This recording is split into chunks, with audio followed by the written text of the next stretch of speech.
Welcome back. It's another episode of Macrodosing. I'm very excited for this week's episode. I'm mostly excited because everybody's here. I can see all your faces, and I like having a full crowd.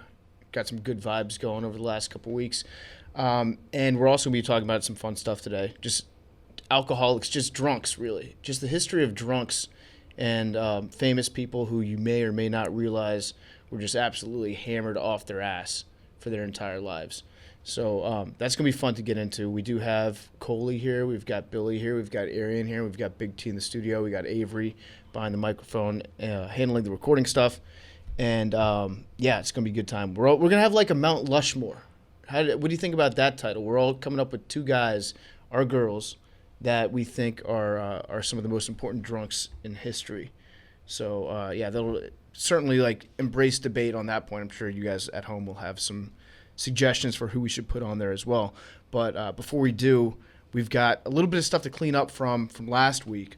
So we got into the nature of football coaches and hydration techniques on last week's episode, and just like how most high school football coaches don't know shit when it comes to really anything, but they think that they all have the right thoughts when it comes to how much you should be drinking, whether or not it's good to stay hydrated, or whether that makes you just a wuss if you need water, if you need to stay hydrated. Which, by the way, did you guys see there was a story that came out earlier today about Amazon warehouses, and Amazon is trying to like teach their employees. They're trying to like have almost like a sports atmosphere in their warehouse because they've got so many injuries. So they're calling them like professional athletes if you work in an Amazon warehouse. And they're putting up like the University of Texas. Who was it? Was that Tom Herman who had the dehydration charts? Yeah, the piss chart. The piss charts in the bathroom that show like how much water you need to be drinking and whether or not you're also you. Yes, also I did put that up in the Barstool Sports office. That's a fact. But they're putting that up in the Amazon warehouses to make sure that their employees stay hydrated and telling them that they're athletes. I thought that's a great spin zone by Jeff Bezos. You know what they do, Amazon, they do in the warehouses I saw? So they put a beeper, and if you're off task for more than 5 minutes, like don't scan an item, like you could get fired. Like it's literally the craziest thing ever. Yeah. Well, it's a sports team, Billy. You have to all be dedicated to the same. Listen, there's no difference between Arian going out there and putting on the patch for the Houston Texans and you making sure that you can deliver like a dehumidifier 6 hours faster than Target.com can. Yeah. So I'm going to look into that a little bit more. I just saw that article came out just like a few minutes ago, but that's funny. It's like, they're big on TikTok right now. They're trying to like, I don't know if this is a directive from Amazon or if it's just a few workers, but like people are trying to make working in an Amazon warehouse seem cool. Like there was a TikTok that went viral. This guy, he's just scanning shit and he's like, I made $15.50 an hour or whatever it was doing this. And then there were people who like hated it, and then other guys who were like trying to hype up working in an Amazon warehouse. I don't know if they were like paying people to do that, but that's big on TikTok right now. I'm sure they are. So Amazon is calling their warehouse workers industrial athletes. That's the new term for them. God damn, that's such a spin zone. Yeah. It is crazy. Industrial athletes. Industrial athletes. If you work in a warehouse there, and they're giving them. They're not wrong. Yeah, I mean, there's really no difference except for the fact that if you're a professional athlete, you're getting paid orders of magnitude more than somebody working in a warehouse. But yeah, they're putting them through the ringer. So like I had this debate with people like, are esports players, is that a sport? And everybody like, no, it's not a sport. And I'm like, you got to define what a sport is, right? And everybody who plays a sport is an athlete. And so once you get into the definitions of what a sport is, it fits the criteria. The criteria that people don't want to give is just like it doesn't feel like a sport because you ain't grow up playing with it on the playground. But like, fits the criteria, bro. Mm-hmm. Like, They're it's sport. competitors. Mm-hmm. They're also telling their different warehouses that they have like team nicknames now. And so like the Tulsa warehouse is called the Tulsa Tigers. God damn it, Pete! Can we get these windows fixed? That's in here? like, I think that's Amazon trying to suppress us. I think it is Yeah. too. That makes sense. Damn. It's a drone just hovering outside. Are you sure you want to put this podcast out? It's not going to get stored to the cloud for some weird reason. That'll be interesting. So yeah, shout out to Amazon football guys. The pamphlet is so funny. The Tulsa Tigers established 2020. It's just a fucking warehouse, and they're like, we are a sports team now. Let's go. If we gave ourselves a mascot and we wore jerseys, I would definitely work harder. Yeah, I mean, we should probably do that. Oh, that's so bad though. Like the psychology of like fucking workers into giving them more incentive to drive home profits for people that don't give two shits about them. That's wild, dog. Definitely. Then we have like we got readers showing up, like Barstool.com readers. They get off the elevator, they just start throwing water bottles at us. Like, work harder.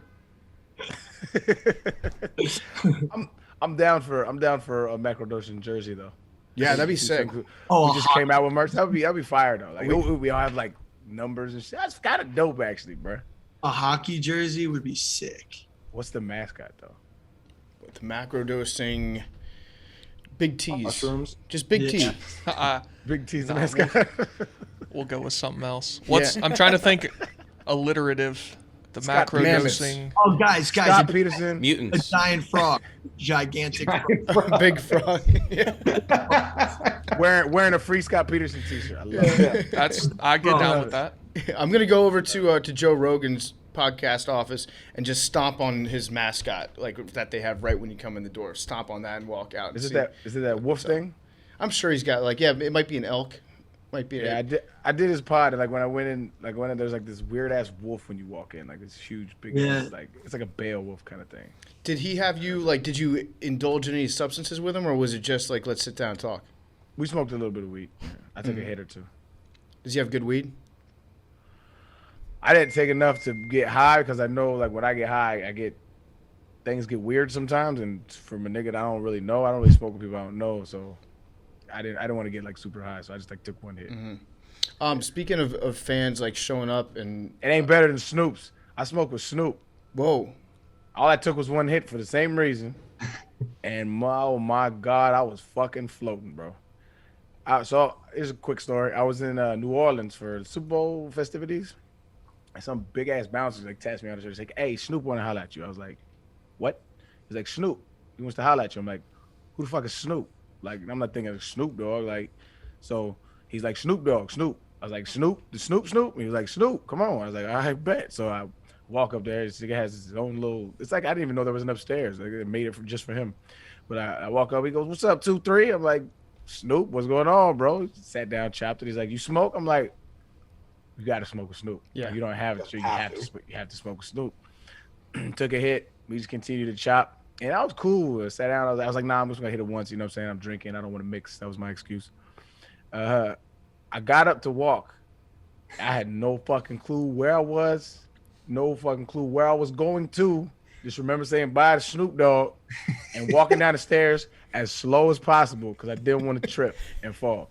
It was the wildest shit. And I was like, that is the weirdest weed I've ever had in my life. I'm unconvinced that it was just weed, but it was wild. I was hella high. Yeah, I've heard a couple different people tell a story like that where they're like, I tried smoking with Snoop and he just smoked me under the table.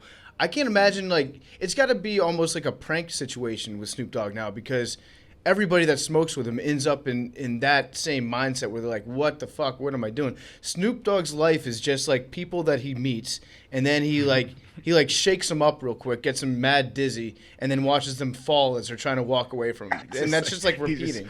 Fucking hilarious. He just watches people drugged up all fucking day. Yeah. There's a video of Snoop Dogg standing next to a cop, and Snoop the cop's like working security. It's probably some event, and he taps him on the shoulder. The cop turns around, and Snoop just goes, "You want some weed?" Like, he does the raises his hand with the blunt in it, and the cop like looks around. He's like, "Yeah," and he just takes a rip. Like, Snoop Dogg, he's just like, "You have to. You have to not smoke with Snoop." Like he's the most famous rapper of all time.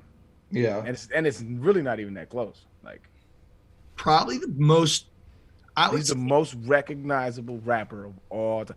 One of the most recognizable musicians of all time, but like rapper, not even close. He's like weed guys. He's the biggest weed guy I can think of. It's Snoop, bro. Biggest weed guy. He's in his own cat. Like, he's an icon at this point. Like, he has maybe a top one current life because he is like above the law in a lot of situations. Like, he can do whatever he wants, and everyone's like, classic Snoop. Like, that's the it's like, what can you do with Snoop Dogg? He's just America's little rascal, Snoop. He's smoked his way through the law at this point. Where you can't imagine being a cop where you like walk Snoop Dogg into the police station in handcuffs, and you're citing him for like possession of marijuana. Like you would probably get fired if you're a police officer and you give Snoop Dogg a ticket for illegally smoking pot in a state where maybe it's illegal. Maybe it's like Oklahoma somewhere, and Snoop Dogg's got an ounce on him. I think that the Oklahoma State Police would fire you for arresting Snoop Dogg. Yep. Be like, what the fuck did you expect? Got a whole another round of protests. You can't do that. When he announces things, it's the best too. When he does hockey, when he does the boxing, awesome. Get Snoop Dogg on the Red Zone channel. Have it called the Green Zone channel. Have him be high as shit. Oh. And I would watch 20 that. to 20. There's the Red Zone channel, and now there's a 20 to 20. Snoop Dogg just taking it easy. Yeah. Bro, sidebar. I think that is the play in general, not just Snoop, but like I think like all of these like ESPN, all these fucking like they are missing out on a big opportunity to cut it out with these fucking like formal announcers. Like nobody cares about this shit anymore, bro. Like we want to be entertained in all aspects. Having Snoop do a game or having like you would be fucking hilarious commentating the game, my nigga. Like this shit, it is no reason why we should have regular fucking like Marv Albert's retiring, right? Plug in Snoop. There's something to be said for like the big game voice, which reminds me that what I'm watching is important. Now that's on occasion. I like watching. I would love to watch Snoop Dogg do anything, but sometimes if it's like a really boring game, and then I hear Joe Tessitore open his mouth and start talking, I'm like, okay, that's why I'm watching the game, because this guy with the important voice is doing the narration of it. So that makes me feel better about my time that I would otherwise be wasting. I think there's two voices that do that to me, dog. Two voices. One is Gus Johnson. Gus Johnson is I don't know, something about his voice is amazing. The other one, John Madden. Like if John Madden was to come back and do games, like that's just nostalgia. Like he had me make him feel like I can smell the eggs cooking in the morning and football's on. Like this is different. Yeah, I feel that. Yeah, is he still alive? I mean, I know he's alive, but I think so. I haven't seen him in years. He hasn't He's been in front of a camera. Like we all have cell phones. He's somewhere in a cryo chamber with Betty White, and they're just holding on together. You can get bus. He never gets off of his bus. You can get the best of both worlds with Mike Breen and Clyde Frazier, because Clyde is like he's got the suit, he has like those funny sayings, but it's like, and then Mike Breen's Mike Breen. Hang on. I can't believe John Madden's alive. Oh, yeah. If you would have asked me 2 minutes ago, I would have said he's for sure dead. I haven't heard from John Madden in my whole lifetime. I've only just seen clips of him from the 80s. The only reason I know that he's alive is because I would remember where I was the moment that I found out that John Madden was dead. Yeah, I was literally about to say the same thing. The only reason I know he's alive is because I haven't heard that he died. That's He's going to be one of those things where like the world will stop for a second and we'll remember John Madden. I think what he does now is like Roger Goodell calls him once every 3 years when Goodell is finding himself like screwing up the game just a little bit too much. And he's like, I need to talk to somebody that knows football. Oh, I know. I'll call the guy that made the football video game. And then John Madden tells him to like knock the shit off. And then Roger Goodell dials back a rule change. That's usually what happens. I think Peter King has written a couple times about that happening. But beyond that, like it's honestly amazing that we've seen more photographic evidence of UFOs in the last 6 months than we have of John Madden in the last 6 years. Yeah. Dude, he's like the oracle of football. He's like the guy on top of the mountain you go to talk to. Yeah. Yeah, he is. 85 years old. 85 years old. I probably would have guessed like 95. He's just always had one of those old faces. Oh yeah. April 10th, 1936. All right, well, I don't want to get like pre-upset for John Madden dying. I'm going to do a moment of silence real quick for John Madden. I'm happy he's alive. Being alive. Hold on, bro.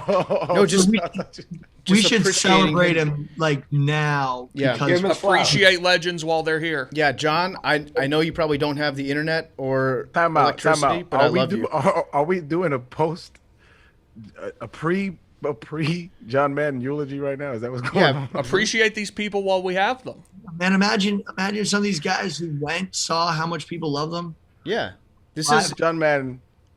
If I'm 85, I don't give two shits what anybody thinks about me.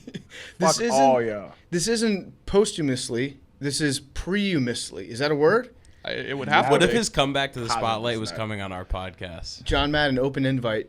Come on the podcast. I feel like we'd have to get him on PMT. I feel like that would be an ultimate interview to have Madden like get on his bus with him. Yeah. Man. All right, John Madden, we're prehumously appreciating your life right now. Boy, what if John Madden dies between now and when the podcast comes out? Why would you even put that out there? Then Big T gonna be the first suspect. Again, I don't know where John Madden lives. I know it's not between this office and my apartment. How do you know that? He lives on a bus. He lives in, well, he was born in Austin, Minnesota. I have no idea where he This lives. is sounding kind of stalkerish. I'm on his It's Wikipedia. 5:14 on Tuesday, June 1st. So if anything happens, that was when we talked about this. I'm gonna have to get dinner on my way home and like keep the receipt or something to prove that I only walked from like here to my apartment now. You live your life just picking up alibis. I didn't need one until just now. I wasn't worried about that at all. John Madden. I hope Big T don't get you, man. Imagine if he dies in New York in general. Like now I'm absolutely blaming Big T. In a hotel room. Disgusting that you guys would do that. It's disgusting that you would do that. He's a legend.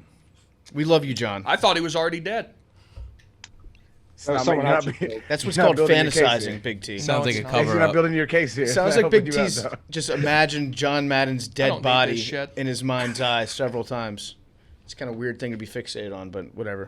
You've heard me talk about 3Chi before. 3Chi is the best Delta 8 THC product on the internet right now. They invented Delta 8. You might see knockoffs other places. I go straight to the original provider, my good friends over at 3Chi. And if you go to 3chi.com and use promo code MACRO, you're going to get 5% off your order. They don't need to offer a discount. Their stuff is good enough. They can sell full price. They can sell for double price. I'd still buy it. But if you use promo code MACRO, you get 5% off your order. You can get vapes, gummies, tinctures, oils. You can make your own homemade edibles. They also have their own edibles that you can buy. You can buy cookies. You can buy cereal bars. A lot of good stuff over there. The best Delta 8 in the game. Remember, it is psychoactive. This is not CBD that we're talking about. It's Delta 8 THC. So it's going to give you all the benefits of Delta 9 THC, the standard stuff that you probably used to smoking, but it's going to make you feel more clear-headed, less anxious. It's actually just a great product. I love Delta 8. I'm not a drug guy, but I am a 3Chi guy. If you go to 3chi.com, use promo code MACRO, you're going to get 5% off your order. Speaking of football coaches, we do have a couple of these stories from people's high school football coaches. This is a pretty good one. This is from Brett Albinson. It said, football coach my senior year got into a car crash the morning of our rivalry game, but it was staged. He shows up to the game in a sling, saying that the other team had a hit out on him and that his arm was broken, proceeds to give us a speech about blocking out pain and how you can will yourself to do anything, whips his arm out of the sling and punches a hole in the whiteboard. That is awesome. I love it. I love it. Saying like I got into a wreck, everyone's like worried about you. Like he had to go to a medical device store and like purchase a sling and maybe try it on. There's that old story about the guy who staged a shooting. So all his players thought he was dead to motivate them to win. That's a great story. That dude, that guy is a legend. He like had one of his players come in, or like a student at the school come in with a gun that was loaded with blanks, pointed at him, shoot him, and then he put fake blood all over his chest and acted like In front of the team? Yeah, in front. Yeah. His team thought that they had witnessed a shooting. In the cafeteria, and they're eating. Oh my god! Why not just like be a good coach? Like, you know how much energy you have to put into like everything except being a coach. That shit is fucking insane, dog. You play for the ones beside you, not about who's in front of you. Avery, you got one over there? Yeah, I got one here. It's this is actually from a JV lacrosse coach his freshman year. He said, coach shows up to a practice an hour late, walked up to us all laying in a stretching circle at midfield with a bag of Dairy Queen, 2 burgers, fries, and a milkshake. He had all the balls in his trunk, so he couldn't do anything else. He flipped the bucket over and asked if we ran or were lying to him. When we all spoke up and defended ourselves for laying there and told him he was late, he told us, coach is never late, boss is never late, shut the fuck up. He said later on he bought a beer from his coach at a sit-go underage a few years later. I like it. You got to take care of your players after the fact. Yep. That reminds me of there was one time when I think it was my sophomore year of high school. I came into the training room. You had to meet in the weight room something like an hour before you had to go stretch and head out to the field. So I got there an hour and 5 minutes ahead because if you're on time, you're late. You all know that. Like if you played football, you got coaches that just like fucking love clocks. And so I got there 5 minutes early, and our whole team most of the team was already in the room. There were still a few of us coming in alongside me. Our coach stops me at the door. He's like, "You're late. You're 10 minutes late." I was like, "No, I'm not. I'm 5 minutes early according to my clock." And he's like, he looks around. He checks his watch. He sees that I'm right. And then he looks and he finds there's a clock on the wall in the weight room that's running seriously like 15 minutes early. And he points at that. He's like, "We go by the clock in the weight room. You know that." And I was like, "No, we've literally never had a meeting in here before ever." And so, but he was embarrassed in front of the entire team. So that was my one chance that I had to start. I got benched because of that. That was fun. This guy, Sebastian, said that he had strep once, and his coach told him that practicing in 95-degree weather would help kill it. Practice solves everything, man. It really does. I pulled up the article here for the coach we were just talking about a second ago. It says, Libertyville coach quits after motivational skit backfires.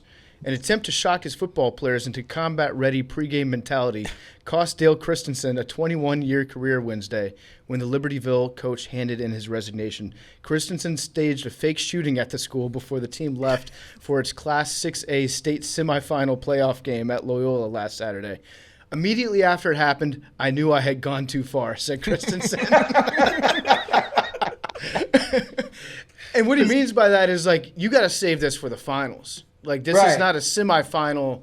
You can't, like, what are you going to do to one-up yourself? You have to be thinking long-term, like, how do you raise the stakes from a fake shooting to get the team going? So this is nowhere near a shooting. Billy would love this. You would have liked this, Coach Billy. So when I was a sophomore in high school, we were going through the state playoffs, and we were the Bears.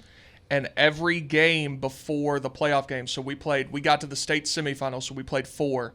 And each one before the 4, our defensive coordinator at the time, who's now the head coach, had a different story about Bears. And it was building. Like the week before, it was like the Kodiak Bear does this. And then it built on that the next week. And we got to the state semifinals. This guy's like foaming at the mouth. And we lost.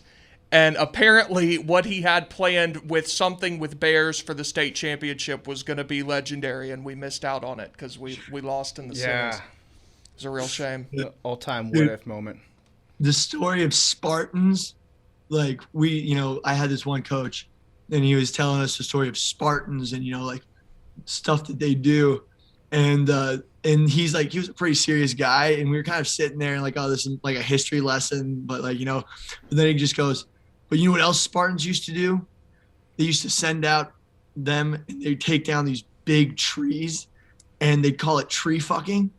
And then he was just like, "Now go out there, go fuck some trees." And we were just like, yeah. It was pretty high. Go fuck some trees. Go fuck some trees.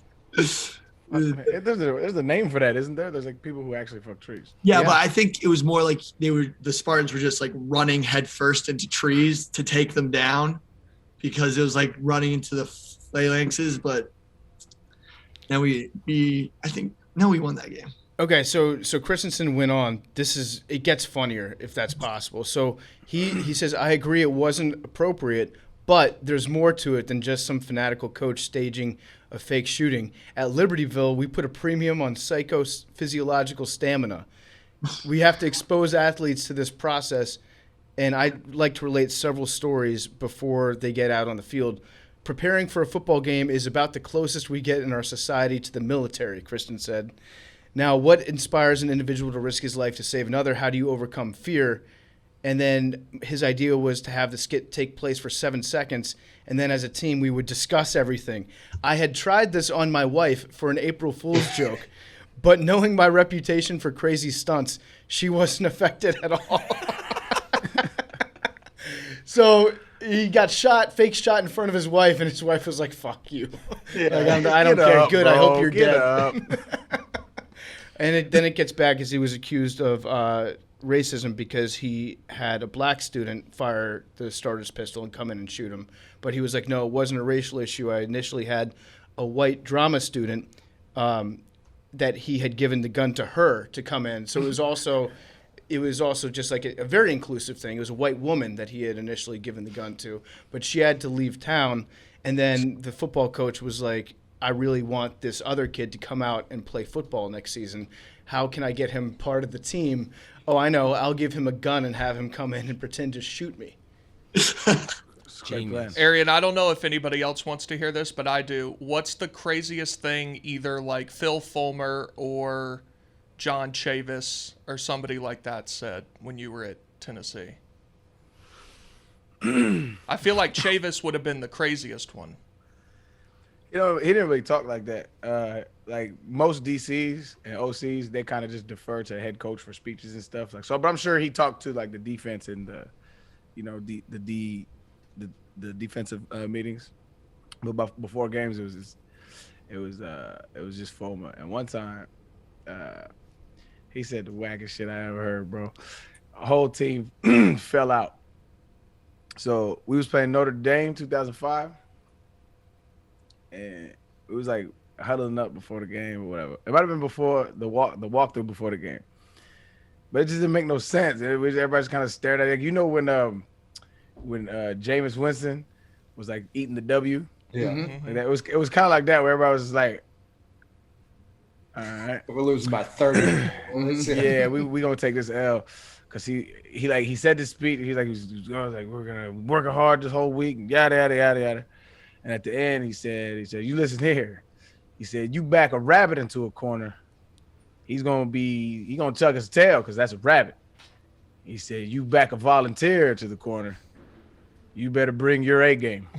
He was like,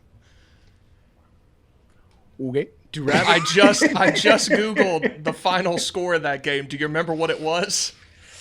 It was close. I think we lost. No, it was close, and then the fourth quarter It was not close. No, it was close. I think in the third quarter it was okay. tied, and then they Yeah. pulled Oh, ahead. you're right. Yeah. So it was 21-21 entering the fourth quarter. Notre Dame won 41-21. You know why though, bro? They stopped running the fucking ball, fam. I was balling that game. But anyway.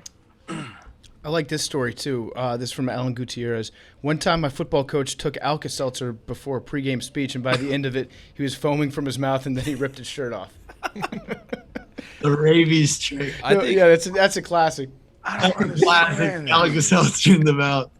You know what's funny is like hearing like I'm assuming like all these stories are like high school, right? Yeah. Okay. Yeah, Like oh, yeah. I remember high school football, dog. Like maybe 3% of the cats that I played with, or just in general, I think it's 1% total in America, actually have a real shot or know that they have a real shot. The majority of the guys that are out there just kind of like, it's after school program type thing, and they're just out here hanging with the fellas, whatever. Like nobody really cares like that. So these coaches are shooting themselves and popping Alka-Seltzer just to motivate some niggas who like, bro, next year I'm gonna major in communication studies. Like this is not what I'm gonna do. Like it's just wild to me. There's some dudes who just can play and they don't need that, but some guys like get that and really get going. I was a hoorah guy. I have never in my entire football career, dog, I have never once seen a tide turn because of a speech.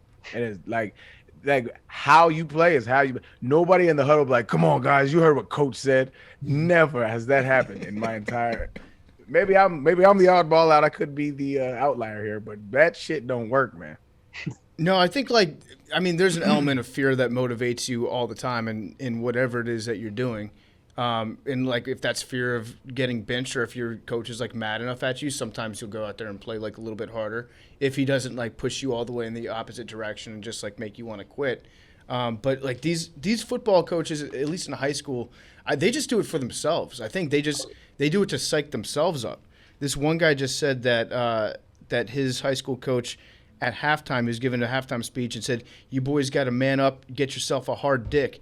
Then he held his forearm out in for effect and punched a giant anthill and left his hand inside the anthill for a good 20 seconds. just to motivate the fellas. Just like, I don't feel pain. Oh, man. That's awesome. I love high school coaches. I mean, I'm very glad I don't play high school football. I feel like every Right high now, school. I feel like every high school had that one really old coach that like didn't know like that anything that was really going on. So this one guy, Sam Kenny, said, I think he sent this to you guys too. They were watching film on a Saturday after a game, and the camera was shaking during every play because the injured freshman got filming duty. And the head coach goes, "Freshman, why were you even on the tripod?" And the freshman goes, "I was." And the 70-year-old assistant coach goes, without skipping a beat, "Why don't you get off it and put the camera on it?" Oh my god! He's some retired guy, and he doesn't do much. He probably coaches the O lineman and makes him go through a couple drills, but he's just there to make those types of comments, like quality control. Yeah. Who's the guy from Hard Knocks who's like, "Sit hut"? Bob Wiley. Yeah, it's a Bob. Everybody's Won got 2 their world Bob wars, Wiley. no stretching. That's a fact. To be honest, I really want to coach high school football. At some point, hopefully I retire with enough means to just go coach a high school football team. That'd be pretty cool. Where at? Anywhere, maybe my old high school. I don't know, but it would be fun. This guy, Sean, said he had to pee during a hockey game, and his coach said, "Do you think if Wayne Gretzky had to pee during Game 7 of a Stanley Cup, he would go to the bathroom, or would he pee his pants?" He goes, "I didn't know what I would say or do, so I didn't go to the bathroom, and minutes later I voluntarily pissed myself while standing on the bench." So that's the thing I was unaware of until I got to college, that dudes just be peeing on themselves during games. Oh yeah. Oh yeah. I didn't know it was a fucking thing. I was like, bro, just go to the back. Like, it's not that serious. Like, you're not on the field the whole time. Like, cats, that was a regular thing. Niggas would just be pissing on themselves. I was like, You're playing both ways, like, because in high school, like, I went to a smaller school. Like, I played both ways, freshman, sophomore year, and you're on the field the whole time. And that, like the kids who went to big high schools, they had like enough for offense. They got to pee. But like it's small school guys. Yeah. I played both ways in high school too, Billy. Never did I pee on myself. If you've ever had to look for a job, you know it can be no picnic. It can stress you out. You can develop unhealthy habits if you're worried about where that next job is going to come from. If you're worried about your career, it can take a toll on the rest of your life.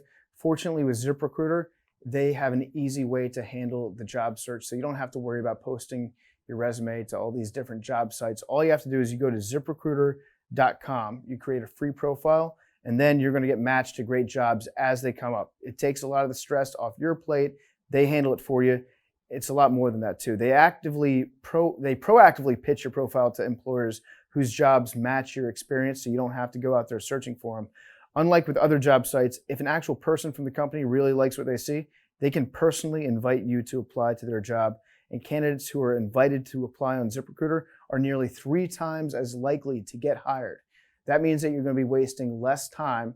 Every job opportunity that you will be interviewing for will be from somebody that is actively looking for you, that likes what you have to say about yourself, that thinks that you might be a good fit. It means that you can get back to work faster and you can get less stress in your life. You can finally know exactly where that next paycheck is coming from, be happy with the direction that your life is going professionally.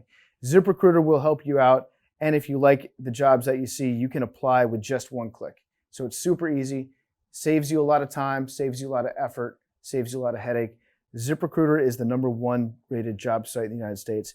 So go to ZipRecruiter.com, sign up for free, put ZipRecruiter to work for you.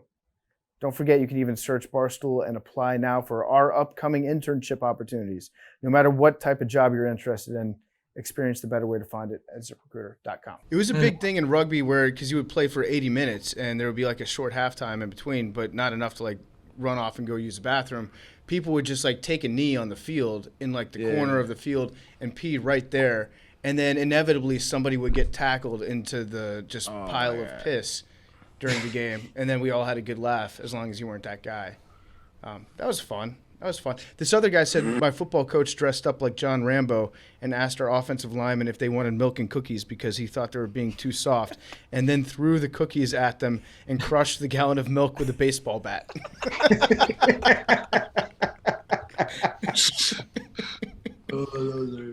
Clearly mentally fit to be around the kids. Yeah. You guys really, you gave me a hard time just because my football coach whipped his testicles out. I think that's not really. I think we can grow up and move past that. This guy said he had a coach that wouldn't let the team eat between doubleheaders because you play better hungry. Fact. I don't disagree with that. Fact. I don't disagree with that. I always played horrible when I felt like I was full. You might be on something. All right. Well, I think those are some good stories. I love those. If anybody else has any, just keep sending them to me. I don't know if we're going to read them on the show or not, but I like to personally read You them. want to read them, yeah. I just want to read them for myself. Yeah. So we're going to get into what today's show is actually about a little bit. How do you want to phrase it? Like the biggest drunkards in history, the most historically interesting drunks, Like the most functionable drunks. the most functional drunks. Famous drunkards. Famous drunkards. I like that. It's drunk history, except we're not drunk. Let's do drunk. We should have got drunk. Yeah, we should. We should have got buzzed. You want to take a small drink intermission? A 5 pause minutes, for we the just chop it cause? up amongst fellas. I'm Have so a nice drink. bro. I'm so hungover. I don't. Hair of the dog, bro. Hair of the dog. Yeah. Bill, you're like 19. Your I liver's I- pristine. Yeah, but it was like a whole weekend. It's Hair of the 5:30 dog, bro. in the afternoon. There's no way that you should be hungover at your age right now. I know. Apologize to me for being hungover. No, but it was. But I'm hungover from like 5 days. I want to hear you apologize to us. No. I want you to apologize to our listeners. I'm sorry. Okay. You're forgiven. It's big of you. So let's get to it. Let's talk about the biggest drunks in history, the most historical drunkards. Who wants to get started? I'll knock mine out because Billy, I know he's researched every single thing about him, and I'm gonna come underwhelming first. But do we do both ours or just one? Let's just go one at a time. All right. My first one is Vince Van Gogh, Okay. the famous painter. Now, there's a lot of like controversy behind it. Like some people don't believe the stories. Some people feel like it's been blown out of proportion. But Vincent Van Gogh, for those that don't know, is like one of the most famous painters of all time. He famously cut off his ear and sent it to shit. I think it was like his brother or something like that. Couldn't make it. Went to the nearest brothel and gave it to a woman. I think her name is Rachel. Anywho, that was a part of it all, right? So he obviously had a drinking problem, and he used to write letters to his people, and like he would like say little slick shit about alcohol all the time. So this was why I wanted to like talk about it, because the most interesting part was like they recently in 2020 researchers did like a whole study on Vincent Van Gogh's drinking problem. So they read and they looked at all his letters that he sent over his lifetime, all the notes he sent, all the stories, and they posthumously diagnosed him. And this is wild. So they say researchers have used structured diagnostic interviews, and granted, I don't know if this is peer reviewed or not. This is what I found. To investigate the likelihood of all Vincent Van Gogh's possible psychiatric problems and disorders, such as extensive psychiatric examination based on the extensive correspondence and existing medical information, had never been done before. Some theories were confirmed, others were disproved. The researchers discovered that Vincent Van Gogh most likely suffered twice from delirium, probably caused by alcohol withdrawal after he cut his own ear off. He cut his left ear. The research coordinated by Emeritus Professor, there you go, Professor of Psychiatry William Nolan of the UMCG was published today in the International Journal of Bipolar Disorders. So what's interesting about it, so like the story about his like ear getting cut off was like he didn't cut the whole thing off, he cut part of it off. And so he had to go to the hospital. Like when we finally got to the brothel and they woke up, the lady alerted that the police woke him up. That the police were there. They took him to the hospital, and he was like a functioning alcoholic. He drank all the time, and so because he had to stay in the hospital, Mm-hmm. he ended up like suffering from withdrawals from alcohol, which they believe ended up leading to his suicide. Like he couldn't take the effects of withdrawal. And I'm unsure about, I think it was like 1890s when he died. I'm unsure about the research involved of withdrawal, alcohol withdrawal back then, but it's nowhere near what it is today. So like just going through that psychosis and going through that, they said he had borderline personality disorder posthumously. the one of the ones that was debunked was they saw no evidence of him being schizophrenic. A lot of people said that he was like schizophrenic. They said they didn't see any evidence of that. So here's what they ran down. Suffer from a combination of several psychiatric disorders known as comorbidity. It is, however, impossible to diagnose any of these disorders without absolute certainty because they didn't talk to him. He so from early adulthood, he mentioned in his letters various symptoms consistent, most likely with bipolar, a mood disorder, in combination with borderline personality disorder. This was exacerbated by alcohol addiction and malnutrition, coupled with increasing psychological tension, including conflict with his friends and colleague Paul Gogh. This led to crisis during which we cut off his ear in 2000. In December 23rd, 1888. So fascinating shit. One of the most famous painters of all time was just like a hella drunk and like was suffering from all kind of mental disorders, which usually the best artists are like that. Yeah. They're just suffering from mad mental health issues and drug usage and fucking off themselves. I do know that alcohol, and I think the other is opiates. Those are the two things that you can actually die going through withdrawals. If you've been addicted to alcohol for long enough and you just quit cold turkey, it's actually super dangerous, which is why they like to put people in detox, give them like activated charcoal and sedate them a little bit, because it can throw your entire body for a loop, because like you reach a stage where you're just functioning normally while you're drunk. And so if you take that out of your system, yeah, you can definitely die. That's crazy though. So he cut his own ear off, and then he brought it to a brothel, like a cat bringing a dead mouse to its owner as a present for them. Did that work?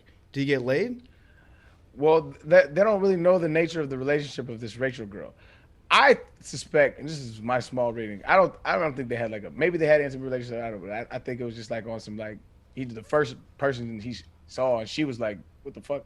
What is this?" Yeah. And then 100 years later, it's like, oh, they had a secret. You know what I mean? Like, there's no way to really tell. Mm-hmm. Van Gogh was heavy into absinthe too, wasn't he? Yeah, and so they also mentioned that there wasn't a lot of evidence to suggest that played a big role in it. There wasn't enough to know. I just feel like you got to be a special type of person to make that like your drink of choice. Yeah. I've never even gotten close to absinthe. I don't even know what it is, honestly. Wormwood. It's like a root. It's called wormwood, and that's what they put in it to make it green, and it has like a little bit of psychoactive properties. There was a bunch of, I think, fake absinthe that came out maybe like 10 or 20 years ago when absinthe first started hitting the United States. It was like, yeah, this is absinthe, but it's not the real stuff. And Right. that's the stuff I had one time, and it just honestly just tasted kind of like NyQuil. I think it's probably not just NyQuil. It's just a chore to drink. Like you need a special spoon and sugar. It's just like, this is too many steps. I'm already out. Yeah, exactly. And so it makes you like hallucinate a little bit, I guess. Yeah. Yeah, I don't like the idea of hallucinating a little bit. Like I feel like It's gonna be just all or nothing. it's either I want to know if I'm hallucinating. I don't want to like be confused by that. I know it's pretty cool. Like so, like if you like microdose, like mushrooms a certain amount. Like I think I've mentioned this before, but it's like I've never got to the point where I was like totally like seeing shit that wasn't there, but I've got to the point where like shit was moving, right? So like that's like a little bit of hallucination. Like the wall was doing some shit like that, right? Like it looked a little wavy, or like one time there was like leopard picture on the wall in my sister's boyfriend's house when I was growing up, and this nigga was just like. He was like kind of open his mouth like that, and I was just like staring at him for like 30 minutes. That's kind of cool. I would be into that. That point, like a microdose is like under a gram. So for anyone out there, Was Yeah, no, I had more than that when I had these. yeah. was Van Gogh like? Is he considered the GOAT of all the? He was a Dutch master, right? I don't know if he's a GOAT. I wouldn't call him the GOAT.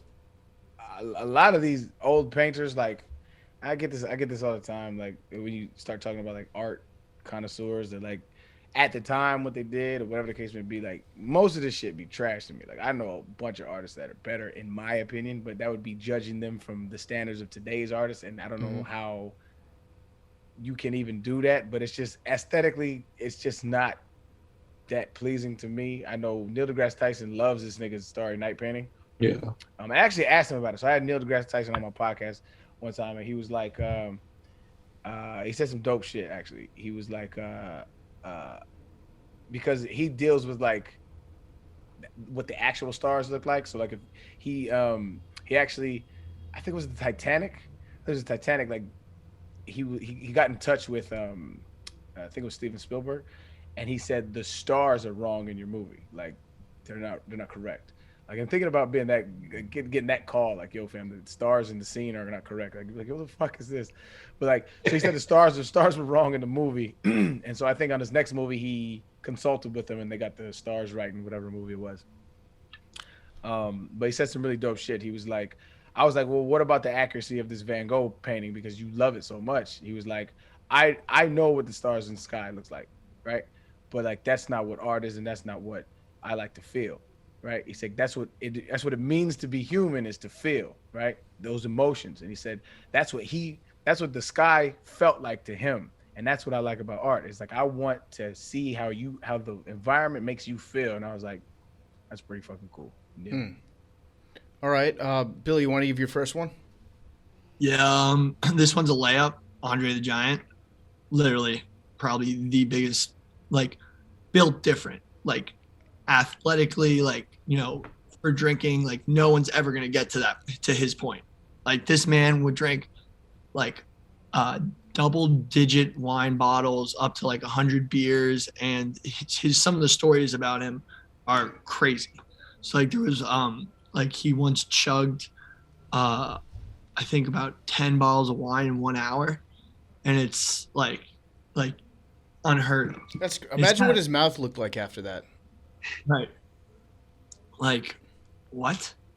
Like, but it's really interesting how, you know, alcohol sort of it was the world's first antidepressant, like basically. And a lot of these people who were habitual drinkers, like Don Draper, you know, pouring a glass of scotch at like 11 a.m. Like that's like, you know, today they say, oh, mental health, but like, nah, dude, these guys are just dealing with stuff in their brains.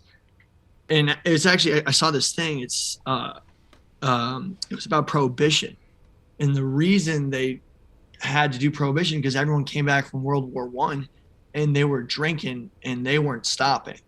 So literally, people were waking up and drinking, and it's crazy. Even like if you look at, you know, like drinking was so much more socially accepted at any time of the day, and it's kind of crazy like how like attitudes have changed for the better on you can't be drunk all the time.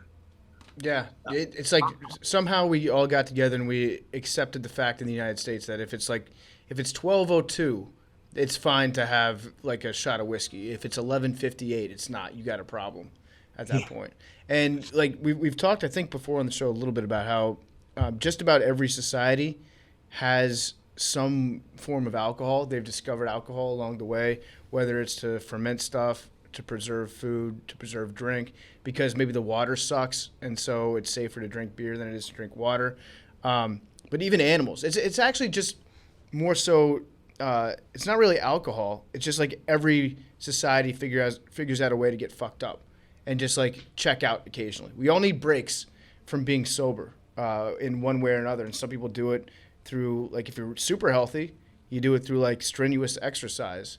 And then that becomes like your body just gets so tired and your brain gets confused that you do enter like a different state of mind than if you're stone cold sober. Animals do it. I read that giraffes go for the highest fruit because that's where it's more likely to be fermented, and they're more likely to get a little bit fucked up. So if you see like a giraffe with a super long neck, that thing is weak. That thing is crossfaded. So a giraffe is just a really drunk horse. Yeah, exactly. Which I like. I think I respect giraffes a little bit more. And dude, horses, man, you could like the whole reason the attitude changed was the drunk driving the automobile. You could get hammered all day and hop on your horse, and that horse isn't going to crash itself if you like misdirect it. So it's kind of crazy how like the little things in society changed and like, you know, made alcohol not as acceptable. Is it against the law to get on a horse and ride if you're drunk? I think Has you can DUI on a horse. Really, a DUI? Well, no, actually, probably like an animal abuse charge. A and person probably can be nothing to charged do. with a DUI riding a horse if their blood alcohol content is above the legal limit in some states. However, each state statutes that govern DUI charges, and in many, a horse doesn't fall under the DUI provisions. So it's a state's rights. Because the horse isn't drunk. That's bullshit. But I mean, a car's not drunk if you're driving it. Car is an inanimate object. Sure, but like, I don't know. I don't know. Actually, are they going to change the law when, like, so Tesla's self-driving, right? Not Think really. you're going to be allowed to drink in a self-driving car? I mean, really, when it's we not, get there, it's not really self-driving. It's not really self-driving, though. Like, I think we're like probably 50 years from actually having self-driving cars. Like, it's like, it's autopilot. Like, I have one, so like it's autopilot and it goes. But like, if you're depending on how fast you're going, you have to show it that you're present every like 20 or 30 seconds, right? So it's like, and it's okay. It's good. Like, I trust it, but it's just not like, it's not how it's advertised. So people are like, it just drive itself. I'm like, kind of like a little bit. Yeah. A little bit. I think you can get a DUI on just about anything. I had a friend in high school that got one on a GoPed, like the tiny little razor scooter with a little lawnmower engine. I know you can get one on a riding mower. I've seen that on either cops or Reno 911. I forget, but either way. I don't know if this is scientifically accurate, but it worked, fam. So we were on like a boat. We were getting benefits in college. We were on some boat in Atlanta.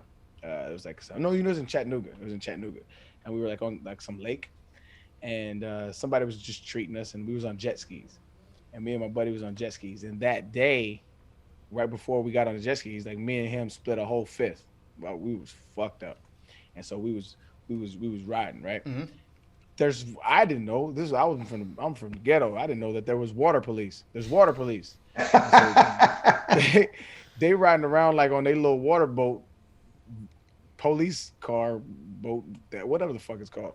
So they riding around and they pull us. So they like pull over, and I'm like, what the fuck is this? I was laughing, and they was like, yo, you got to pull over. I'm like, what is this?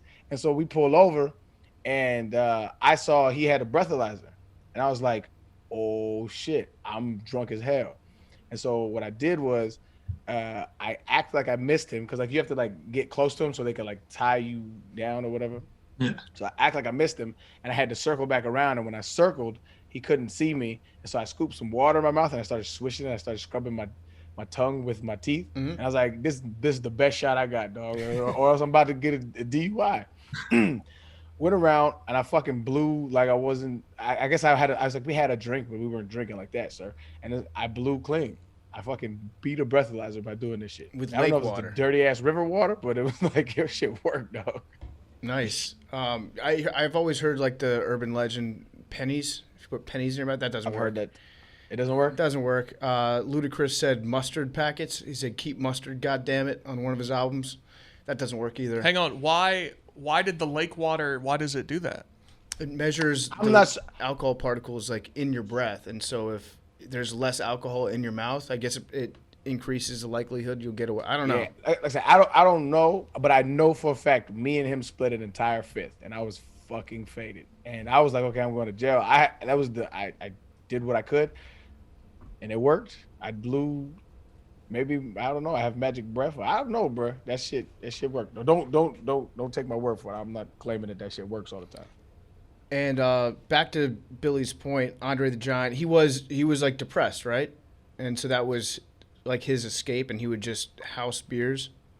Well, he had a lot of pain. He did love to drink, but he had he was a wrestler, and wrestling, those guys like are, now they do pain pills because it's not socially acceptable. But like he drank 176 beers in a night.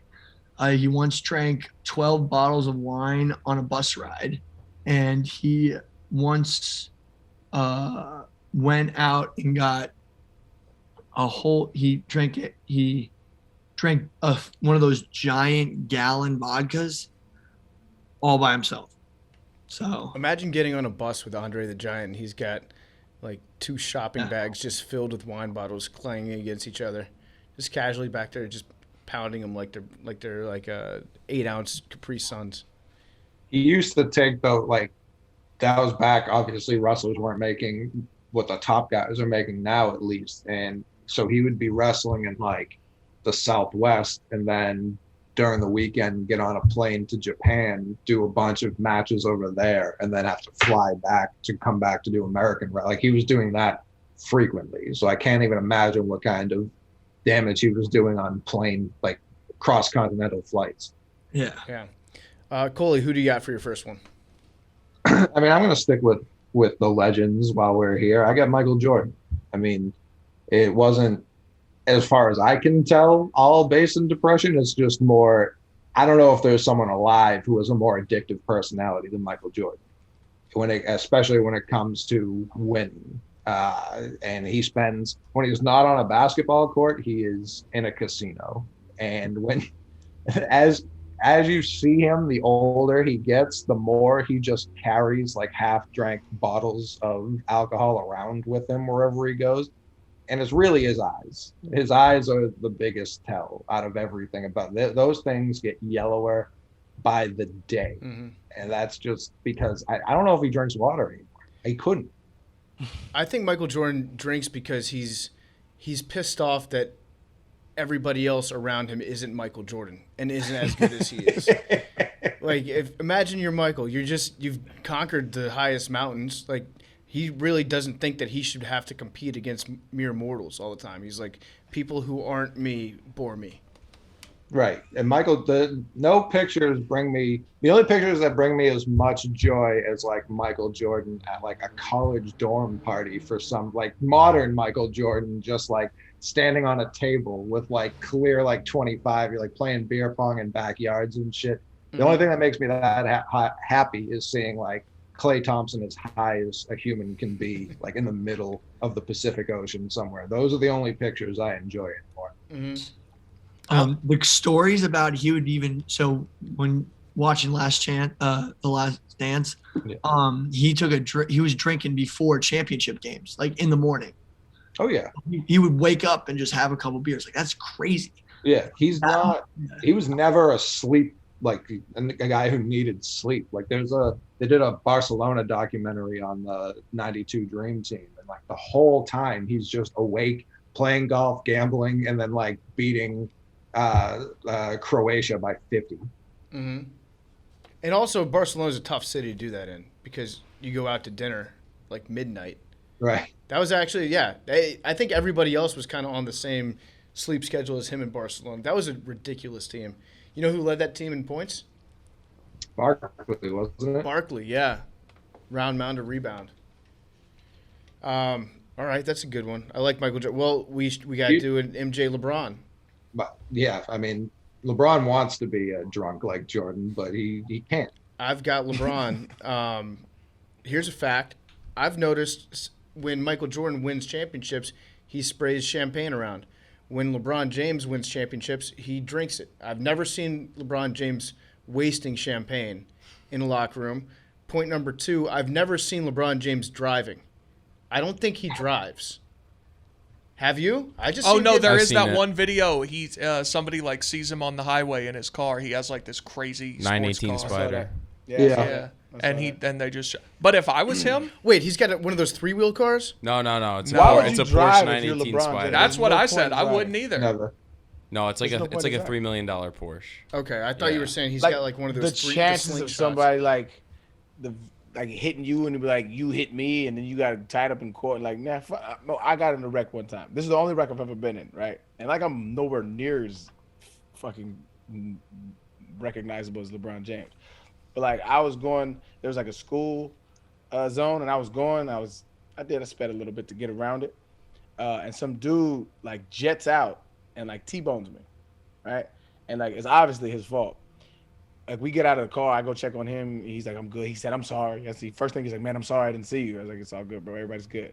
And then as I'm getting out, I'm pretty recognizable in Houston. Like, I can see everybody kind of start talking important and shit. I'm like, nah, let me go check the temperature on cuz. Let me go see what's going on. I was like, yo, man, so what happened? He was like, yeah, man, I don't know if you hit me or I hit you, and I'm like, nigga, what? Look at the fucking car. I was like, bro, this is physics. How can I hit you from the side of my car, bro? And he was like, yeah, man, I don't know, man. You know, I'm just saying. I'm like, yeah. I was like, you're a piece of shit, bro. I know exactly what he's doing. So when the police came, they said it was his fault. So like, I say all that to say, if I'm LeBron James, I'm not fucking driving anywhere, dog. I have a personal driver that your salary is you drive me around when I want to drive. You pay a nice, handsome fee whenever I go somewhere. Just take me.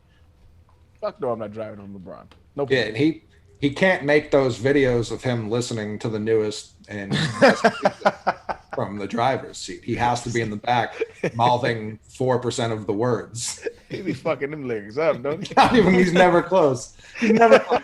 Yeah, because he's drunk. Did you see him walking into that game? It was either last year or the year before. He was walking into a game holding a stimless glass of wine. Yep. Yeah.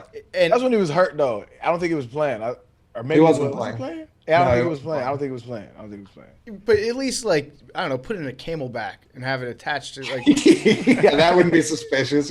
He's freshening into Sig Up. That's what LeBron James is doing. He's never made it past the first page of a book. He keeps rereading the first pages of all his different books. Be killing me with that shit. And Just remember read when the somebody fuck- asked him, It's what so, book? It's so funny. Bro, the autobiography of Malcolm X is a great read, LeBron. Just go ahead, just read the shit, bro. It may have been that one that a media member asked him, "Oh, what's your favorite part of the book?" And he goes, "I don't get into that. I don't need to like prove to anybody anything." And he was like, very clearly hadn't read the book. That's what Trump did with the Bible, though. Yeah. Yeah. That no, Trump was worse. Trump said his favorite verse was 2 Corinthians. I like all of them. I think they're all equally. Oh no, important. Trump did do that though said, in an interview, and they were like, "What's your favorite verse?" The Bible goes, "Well, you know, it's very personal to me. I don't need to get into that." And then they were like, "No, but like if you just had to pick one," and he's like, "Well, it's just a very personal matter to me. I don't."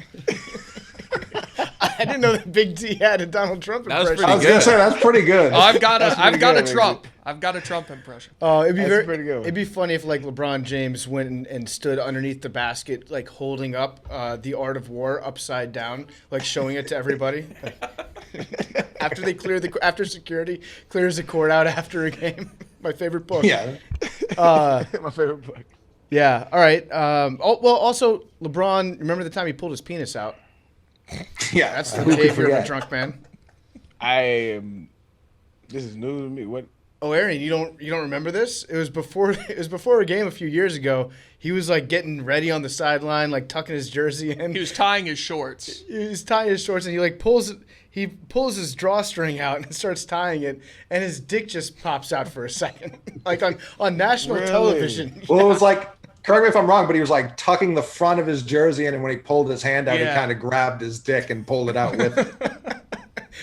Yeah, he just exposed himself on national television. Then he was like, I ah, jeez. have never seen this. I'm positive I won't see it because I'm not gonna go looking for it. but- I filed several FCC complaints that day. They're part of the public record. You can look them up. I wrote in. He's always tossing cocaine around before games on the sideline. See, but Jordan doesn't have any time to be wait. He's too busy just imbibing. Like in champagne, everyone knows is too. Like that's not going to get you drunk. That's just a lot of sugar you don't need in your system. Jordan sprays that, and then he takes an entire bottle and he eats the glass and everything with it. My last point for LeBron James is that you know how he puts on weight during games allegedly? The only way that's possible is if he's super, super dehydrated before the game even starts, and then every single drop that he drinks during the game just gets absorbed into his body immediately. The only way he'd be that dehydrated is if he had stayed up off like 7 bottles of sheesh. So that's my I case. don't know if LeBron is an actual booze hound. I Yeah, think don't think he is either. for show, like the reading. You think he only drinks like 1 glass? Yeah, and it's just for the Instagram. Well, he said he gives it to his kids, right? Yep. Yeah, I think he just likes to casually drink. I don't think he like be getting faded like that. Like, Yeah. not like the cats like we talking about. I don't think so. Like Jordan, I could see that. Yeah. I think he be drunk all the time, man. I mean, because like you don't got shit to do. But like as an athlete, like as a top athlete, I think once he got hurt, that's when it really changed, and he was like, okay, I gotta milk a little more years out of this body, and this alcohol shit is some of the worst shit that you can put in your body. I think that you're probably right, because if LeBron James was getting just hammered off wine, he would not be able to resist posting stuff on Instagram of just him like wandering around his house in his bathrobe, like telling stupid jokes to his kids and like just being corny as hell. He would be the most online person that you've ever seen. He's that kind of guy. So the fact that there's an absence of a lot of these Instagram stories from him, actually, that makes me think that he might not be drinking as much as he was a couple years ago. It's the gym selfies for me. The gym selfies and the hanging out. Well, just if you're friends with Chris Paul, I feel like you have to be drunk to hang out with Chris Paul. That's gonna stink. Yeah, imagine hanging out with him stone cold sober. Oh, Damn, I know him. He cool people, man. Oh, is he? is he? Yeah, he cool people. He's a dickhead on the court. That's all my assumption. But think about it though. Like you'd love him if he was on your team. Probably. I mean, there was rumors like a decade ago, back when like Rondo was in his prime, Danny Ainge was trying to trade for him, and I was very against it. But Chris Paul, obviously very good at basketball. I just don't like punching people in the nuts, which he's done like consistently. It's like Rodman, right? Like Rodman, like dirty ass player. But if you grew up a Bulls fan, fucking love that dude. I guess my point is Rodman never like hid from that. Like Rodman owned that. I don't think Chris Paul owns it. He's like America's sweetheart. He's in the State Farm commercials. He does all that. But like he is a dirty player, which I don't have a problem with. I have a problem with people who don't like go all out with it. But he's never denies, right? So like that's what I kind of like about him is like he's an asshole, but like nobody thinks he's an asshole, and so he just kind of gets to keep getting away with it because nobody's like Chris Paul's a dick on the court. Like he plays dirty shit. LeBron like one of his best friends this last game. Like LeBron go up for the ball, Chris Paul yank him down, and LeBron flop. But it's like that's a dirty ass play from the homie. Yeah. That's dirty. Oh yeah, I like it though, and I'm a Laker fan, so it's like I like it. I'm a Blake Griffin fan, so I gotta disavow Chris Paul. I can't be crossing lines like that. What the? Hold on, they had a hell of a run. Yeah, but then there was like an all-out war. It was like a battle, like World War I trench warfare underneath the Clippers arena. You remember that? Nah. Oh yeah, they tried to like go into the other locker room and fight each other. Yeah, they were like breaking into locker rooms and shit. And so, was Blake? Blake was already in Detroit, wasn't he? No, Blake was part of that. Huh. It's been a while. Yeah. So it was a while. That's why I couldn't remember if Blake was involved. Who was the other team? Was it Houston? Yeah, it was Houston, the Clippers, I think. Yeah. Yeah. Billy, who's your first guy? Ernest Hemingway. No, he did. Yeah. Sorry, you did Andre the Giant. Yeah, my bad. That's me. We'll get to you in a little bit. Big T. I'll stick. We were doing athletes, so Ernest Hemingway. You want me to do Hemingway? I don't have any info prepared on Hemingway. No, go ahead. So I'll stick with my one athlete, which was Mickey Mantle. His was kind of like Andre the Giant. His is pretty sad. He lived a pretty sad life. His dad died of Hodgkin's lymphoma when he was 39, and both of his brothers had it as well. So Mickey Mantle like never thought he was going to live for a long time, and so that's kind of what. And when his dad died, he was 19, just as he was starting his baseball career, and that's when he really started drinking. And so then he became like a severe alcoholic, and he said that he and Billy Martin had a drink called the Breakfast of Champions, which was brandy, Kahlua, and cream. And he said if he had one of those in the morning, he'd drink like 8 or 9 or 10 of those, and then they'd go to his restaurant in Central Park and just drink all day, and then they'd go play. And then there was actually a day game where Mickey Mantle was like still drunk and hungover, hit a home run, and then it wasn't clear if this was in the same game or later, but like he was or in a different game, but he wanted to come out of the game so bad that he was like, I'm just going to go scream at the umpire and get thrown out. And Yogi Berra found out about it, and Yogi Berra told the umpire, he's like, hey, Mickey Mantle's going to tell you some shit and try to get thrown out. You just like can't throw him out. And Mickey Mantle goes up and he's begging the umpire to throw him out, and he won't do it. And he had to play the rest of the game and like got in a fight with Yogi Berra about it. But yeah, his was like a very sad alcoholism. Like it ended up killing him. He died in 1995 of he ended up checking himself into rehab. Wait, real quick. That's great reverse psychology though, for Yogi Berra to say that to the ump. Yeah. Like if you were on Vontaze Burfict's team, I would go up to a ref before every game and be like, hey, Vontaze doesn't want to play today. He's not being a good teammate. So just a heads up, he's probably going to hit somebody in their face mask in the first quarter. But don't eat the cheese. That's what he wants you to do.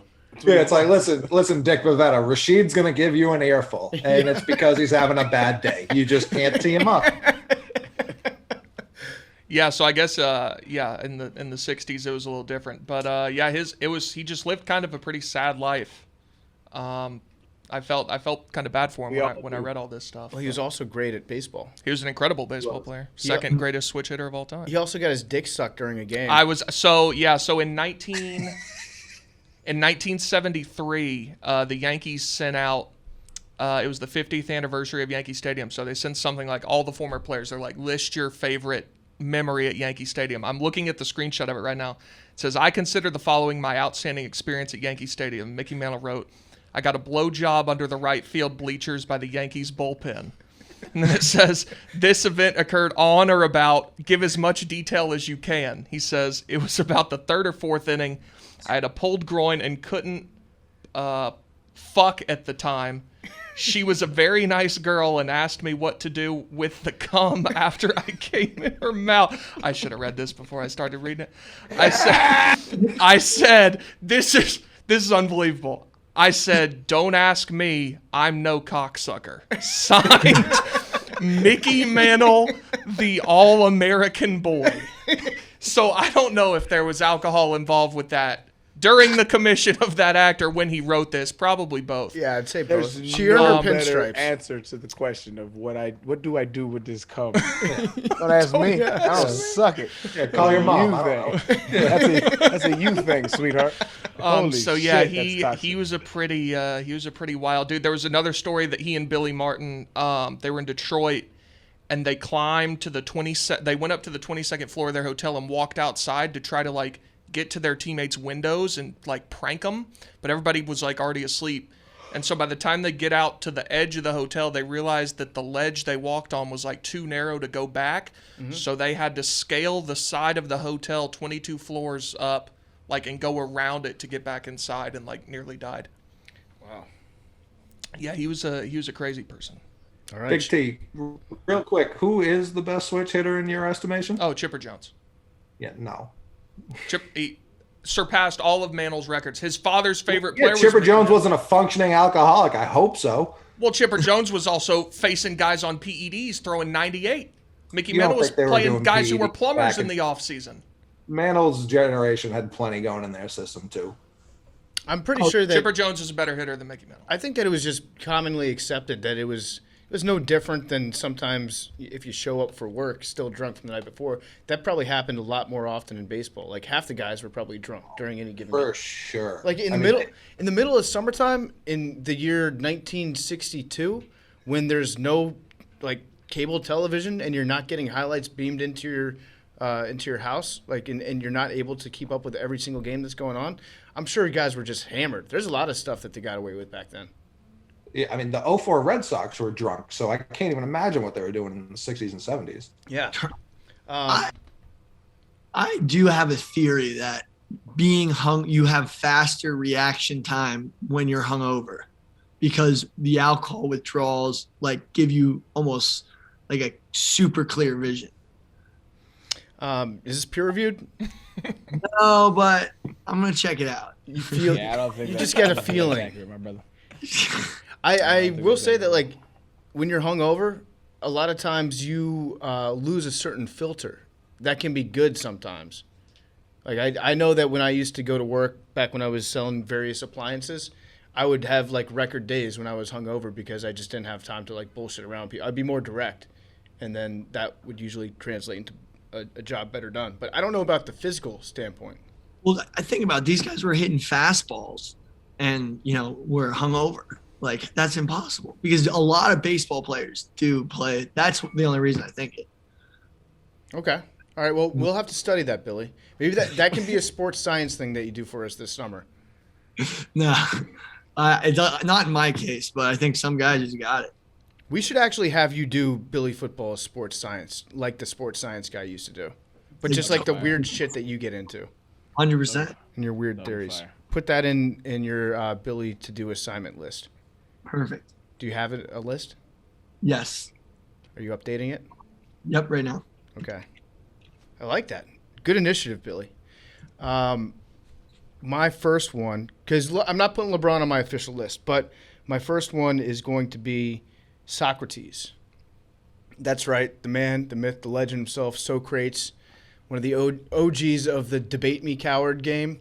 He was known as being a person that could not get drunk, no matter how much he drank, which just tells me he was always drunk. He was just better at handling himself than everybody else was. So he was known, people that were around him said that he was impervious to the effects of alcohol and the cold. But that would make him suspicious, like when he was serving in the military, whatever military they called it. I don't know if it was the Army. He was one of the guys in this, probably one of the 300. I don't know, but he was not trusted by his fellow soldiers because he could just chill in the cold, not get drunk, and was just kind of like the alpha of everybody else. So, also, I think his behavior was just that of a very drunk person all the time. He would just wander around town and just ask people uncomfortable questions and then annoy them until they would leave. And he was looked upon as being like a great philosopher for coming up with this method of like aggressive discourse. But honestly, it's really no different than just the drunkest person in a bar. The behavior is 100% identical. When he was on trial, he was asked to defend himself. He was asked to suggest what his punishment should be. He didn't really defend himself at all. So I think he was drunk during his trial. He was like, yeah, no, what they're saying is 100% accurate. I'm kind of a dick, and I go up and I tell kids just like to fuck with them. I tell them that there's only one God as opposed to 20 gods, and that's kind of my thing that I do, and I'm not going to stop doing it. So I guess if you want, my suggested punishment is that you pay me money because I'm not going to stop doing it. So instead of, they were suggesting that he was going to get executed. They're like, what's your counter proposal? He's like, you should be paying me to be here right now. That also seems like the behavior of a drunk person. And then when they gave him the poison, he just like slammed it. He was like, fuck it, I'll drink this. This can't kill me. And then he died. But yeah, I think Socrates was just a straight up stone cold alcoholic. Fuck him up, Socrates. Exactly. Thanks, Daryl. Arian, who's your number two? Quick side note on Socrates, he said one of my favorite things of all time. It was his critique of democracy. I mean, he didn't think democracy would work because people are stupid. Yeah. If you have a republic, an uneducated republic, they were more likely put the wrong person in power. And he's absolutely correct. But anyway, my second cat was Frank Sinatra. So it's funny, like when I was researching, like it's hard to like find evidence of people like being alcoholics, right? And so it's just like stories that they heard and like the people around them. And so there was two authors, Anthony Summers and Robin Swan, and they presented evidence they discovered while researching their book called Sinatra My Life to alcoholism. And they submitted it to like, you know, people who diagnose these kind of things, and they came to the conclusion that Frank Sinatra was a functioning alcoholic. He was loaded. Like this nigga would every day would take down a whole bottle of Jack just by himself. It was like every day, you have writers that you request for like artists in like the venues that you play, which is just like a list of shit that you have to have in your room. All artists have that. And on his list was just like, I think it was like 3 bottles of Jack Daniels. And so like he was just like constantly drinking. It was like all the time. I think before he would like stop like 3 days before a tour to clear for his voice. But other than that, it was just like an everyday thing. All his friends confirmed it. And he also hella smoked Camel cigarettes. Like he was like a super, like he just mad smoker. They said he did this shit until he was like 80 years old. Like this is just what he did. He was just drinking, smoking ass cat. I feel like shout out to him. I feel like his style of performance is one that you'd almost have to like fall back on something to mix it up. After a while, you get bored because if you sing standards, what Frank Sinatra had. How many songs do you think he could contain in his head at any one given period of time? Because it's really probably only like 8 or 10 songs that people wanted to see him perform, right? Yeah. And he just had to do that like every night that he was doing it. So yeah, I think you're underselling Sinatra. am I? Yeah. I think so. Now he got bops, bro. Right. He got bops for days. When you asked this question in the chat earlier, the first person my mind went to was Frank Sinatra. I think that's how tied he is to having, like, everyone, Dean Martin, everyone from that era. I feel like they just always had a glass of a dark brown liquid at all hours of the day, like perfect ice, just constantly, like on stage, mic in one hand, glass in the other, like that whole era. I think it's glorified because of how goddamn cool Frank Sinatra looked at all times. Yeah, it's a good point, because when I see somebody holding a beer and doing anything, automatically in my brain, I like subtract intelligence points from that person. It's not a fair thing to do, but for whatever reason, when somebody's holding a beer doing something, I'm like, that person looks kind of dumb. When I see somebody holding a glass of liquor, I'm like, that person is sophisticated. Yeah. Even though it's like 10 Where times does wine stronger. fall on that spectrum? Wine, I think it has to do with what you're wearing while you're holding the wine. So if you've got a collared shirt on, I think it can be classy. If you're wearing like a t-shirt or even an untucked polo, at that point it's like, this person has a problem. It's totally unfair, and it makes no sense whatsoever. But that's I don't know. Yeah, I think you're onto something with that shit. Yeah. It's also like there's such a wide variety of wines too. Like if it's Billy holding a bag of wine, like I'm not gonna think a whole lot of it. But if it's someone and like if you're drinking white wine, even I'm just like, that doesn't count. But like a nice Bordeaux or something like that, yeah, I think you're a little higher class for sure. Mm-hmm. Although if you're standing up, it depends. If you have the bottle in the other hand, then that can be an issue. But if you're swirling it around in one hand and your shirt's tucked in, then I'm like, that person has their life together. Mm-hmm. Rosé was used to be thought of as this like, fancy drink from France, and now it's just like rosé, white girl wasted. Like that's It's in a can. It's in a can now. Mm-hmm. Yeah. I judge people that drink champagne. What about a mimosa? No, that's more. It's like a decor of breakfast. It's like a part of the accoutrement. Like, it's just a part of it. It's become just like folklore. I don't know, folklore. It's kind of become like a cultural thing at this point. But I never once have I been to I'm finna make a liquor run. Or I'm finna we want some drinks. What do you want? Nobody's like, give me champagne. Right. Nobody says that. Like, and when I see it, there's only two places I see it. Like in sports locker rooms when somebody wins, and when bottle girls bring it out in hood clubs. That's it. I don't see it nowhere else, and it's disgusting. It's like bitter carbonated Sprite. It's just Sprite is carbonated. It's just bitter. It don't taste good, bro. Like, it's just nasty. So I judge people that drink outside of those two arenas. I like the girls who are in it's a never-ending competition against each other to see who can include like the smallest quantity of orange juice in their mimosa. I saw one girl I think it was on TikTok, use just like an eyedropper and just put like one drop of orange juice into it, and it turns it just like a little bit darker. But that's you drink a mimosa just so that it's socially acceptable to have alcohol before 10 a.m. That's really why people do it. You can have a bloody though, and that has real alcohol in it. Yeah, you can have one bloody. I can't do two. I can't do two anymore. And I can't do any because it's a disgusting idea, top to bottom. I disagree. If it's Zing Zang Bloody Marys, it's the perfect drink. Any place that I go where it's like they do a house blend that they make themselves, I'm like, no, give me the $2.50 Zing Zang. It's the perfect mix. It'll never be improved upon. So I like the spicy joint. So me and my buddies, I don't know if I coined this term, but me and my buddies make bromosas. That's good. Mabrosas was right there. Yeah, I know. It's Sunny D and Natty in like beer. No, you said Natty Light, dog. You mean Coors Light, Billy? Coors Light. Yeah. Keystone. So yeah, it's Sunny D and No, Keystone. it's Coors Light, Billy. Yeah, but it's Yeah. Coors Light's a very good beer. Yeah. There's like a shitty beer. That shit No. sounds horrible. I mean, that's not far off from a brass monkey.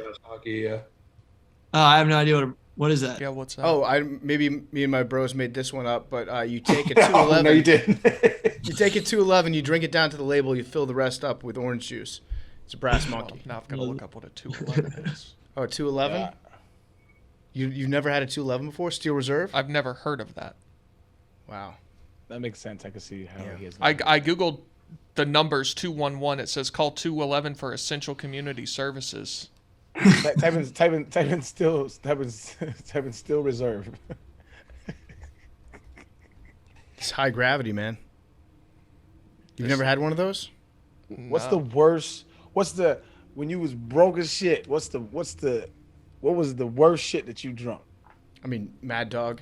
But even Mad Dog? once I got a job, I still kept buying Mad Dogs, yeah.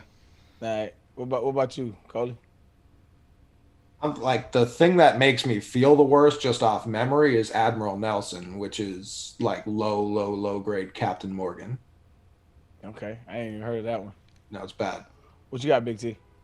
Well, I never drank until very recently, so and I will only drink if I can't taste the alcohol.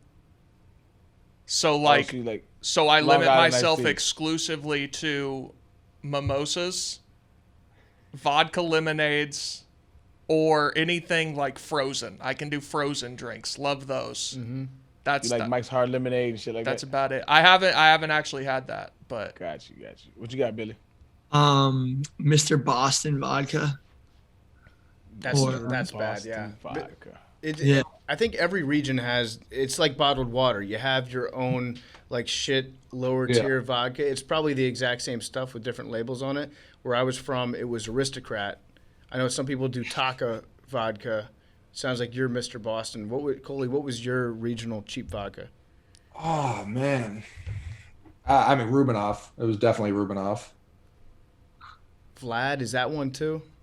Yeah. So Rubinoff was, you get like raspberry or something like that, and it was just terrible. I mean, that stuff's, it can't be real vodka either, right? It worked. Arian, what was yours? Like the vodka Or whatever was like the cheap. It sounds like you were thinking beer. yeah. Also, like when I was growing up, like we would drink whatever was there, so it just didn't matter. Like, but I think if we had money, we would do malt liquor. Yeah. So like either Old English or Colt 45, something like that, or Cobra. if we was feeling fancy, we had Mad Dog 2020. We also had 99 Bananas. I don't know if y'all heard of that Oh one. yeah. 99 Bananas. And then when I got in college, we upgraded to the shittiest drink I've ever had, but it held us down when we needed the most. Paul Masson. What's that? I have no clue. So, Isn't like it? It's brown, dark, right? Yeah, it's a dark liquor. And it was like big ass bottles, doggy, for like $12. And when I was at UT, when I was in college, we lived by this liquor store that I was obviously 18, 19 years old. They knew who we was. They didn't care. They let us buy the alcohol every single time. And it was just, we would show up like clockwork. Every other day we would be in that bitch with Paul Masson bottles buying the shit out of it. And it was a horrible liquor. Horrible. is a Sidewalk Slammer, like, do people know what that is? Is that like Alabama Slammer in a test tube? Sidewalk Slammer is you drink half of a 40 and then you mix it with a Four Loko. Jesus. Trying to die. Well, that's why it's called a Sidewalk Slammer, because you end up slamming the 40 on the sidewalk after drinking that. It's Your the head devil's ended up slamming speedball. on the sidewalk. I'm surprised Four Loko made it to your generation, Billy.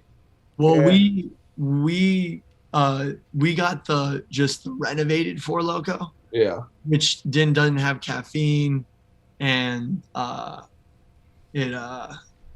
it's more just like a cheap, like, I got you. it's You like want to hear if you're going to a Yankee game and you get on the train and you need to just buy something quickly from the bodega, so that you can chug in the subway before you get in front of the stadium. You go hit a Four Loko. The path of the Four Loko updates it's actually very similar to Social Security.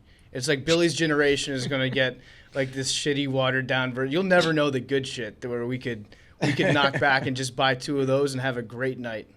That was the first pandemic of this century. Sparks. The other Yeah, Sparks. I remember Sparks.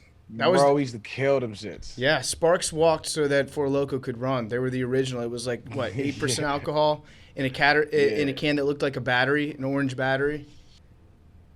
Those were good. So this is the worst thing I've ever drank, and it was the dumbest thing we've ever done. And so happy that we're all still alive to tell the story.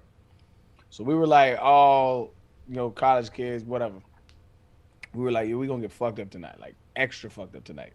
So we got Kool-Aid pitchers, 2 big Kool-Aid pitchers, and we put, what X-rated is? It's like a pink drink. It's like a female drink. So we poured X-rated in there. We took Everclear. We poured Everclear in there. We took Hypnotic. We poured Hypnotic in there, and my buddy got some lean too. Jesus. Mixed the lean in that shit, dog. Mixed all that shit up. Cause we was at the club. This is all I remember about that night. We was at the club, and I saw my man's was on he was on the floor and he was asleep. And I was like, I'm gonna go wake his bitch ass up. Bro, he can't be sleeping. We out. I wake up to him waking me up. And then the next thing I wake up in the morning and I don't know where I'm at.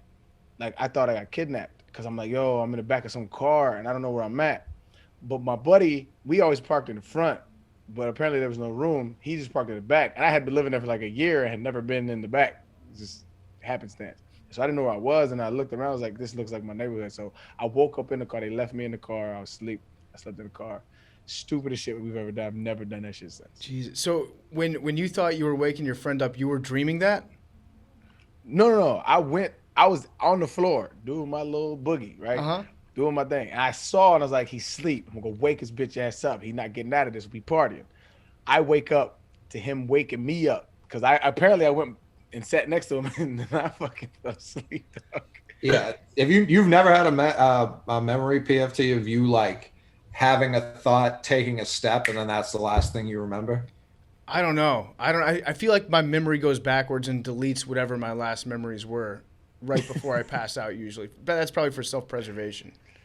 Yeah, I don't want to know. Evolutionary benefit. Yeah. Who's up? Who's got another guy?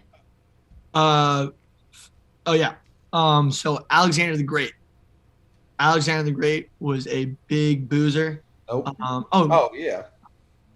Yes. Wait, switch your dude mid-show? Yeah, that was He was crazy. going to do Ernest Hemingway, fam.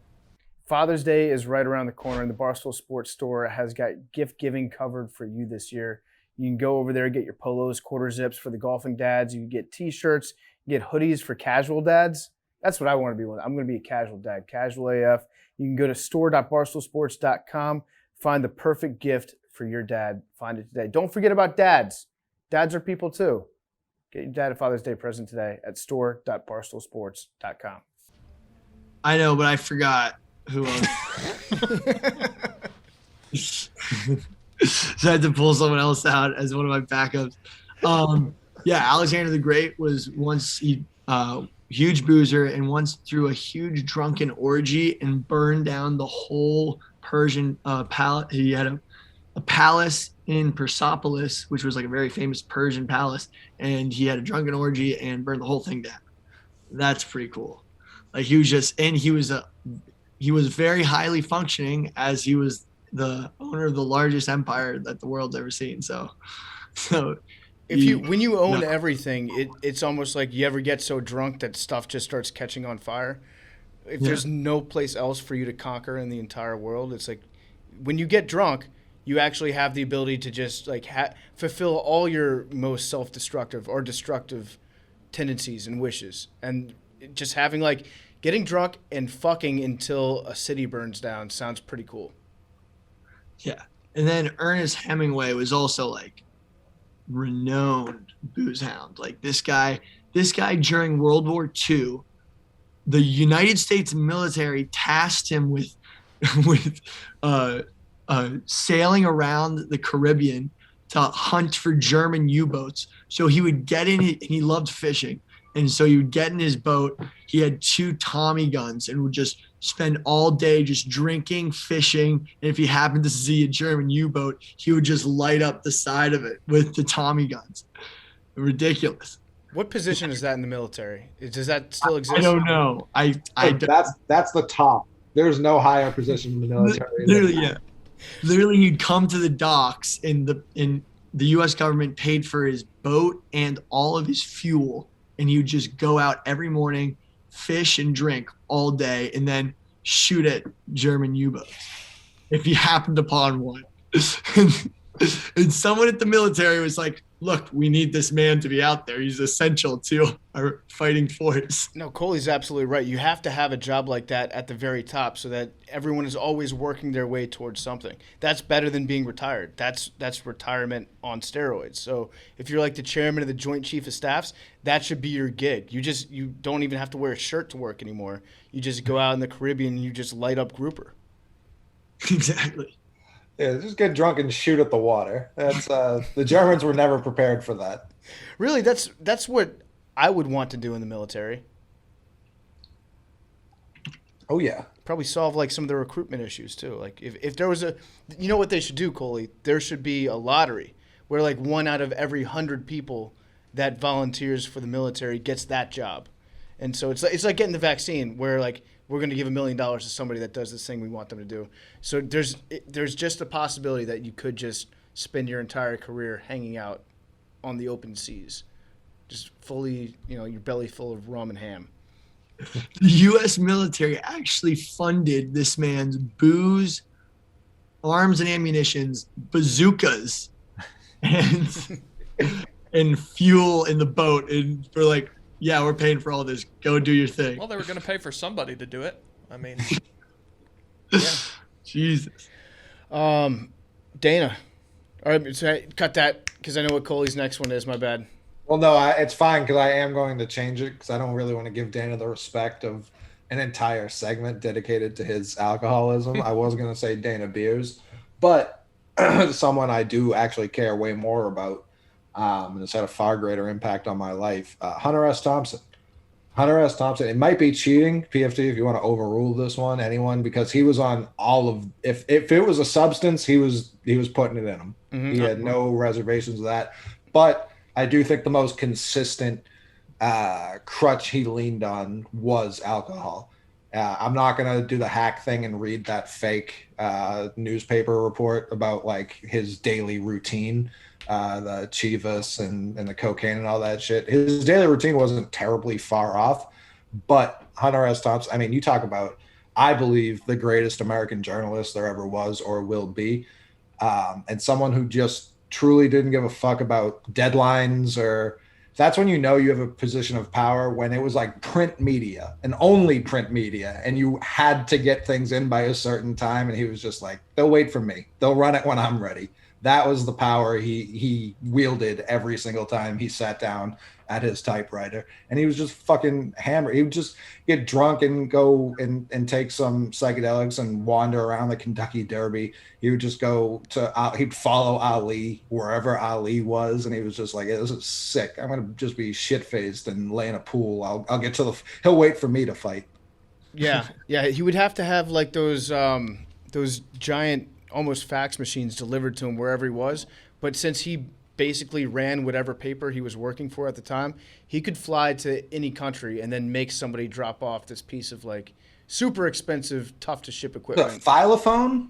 Something like that. There were a couple different ones. And whatever the machine was at that time, it always became a character in whatever story he was writing, because half of the story inevitably was how to figure out how to get this like 60-pound fax machine to the drunkest person on earth when he's in Azerbaijan on a whim.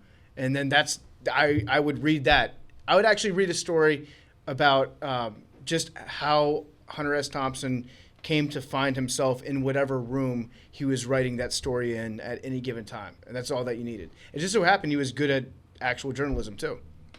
Yeah, he's the type of alcoholic where I don't picture he ever had a clear floor or pathway. Like you couldn't take 3 steps without clanking into several glass bottles of various sizes.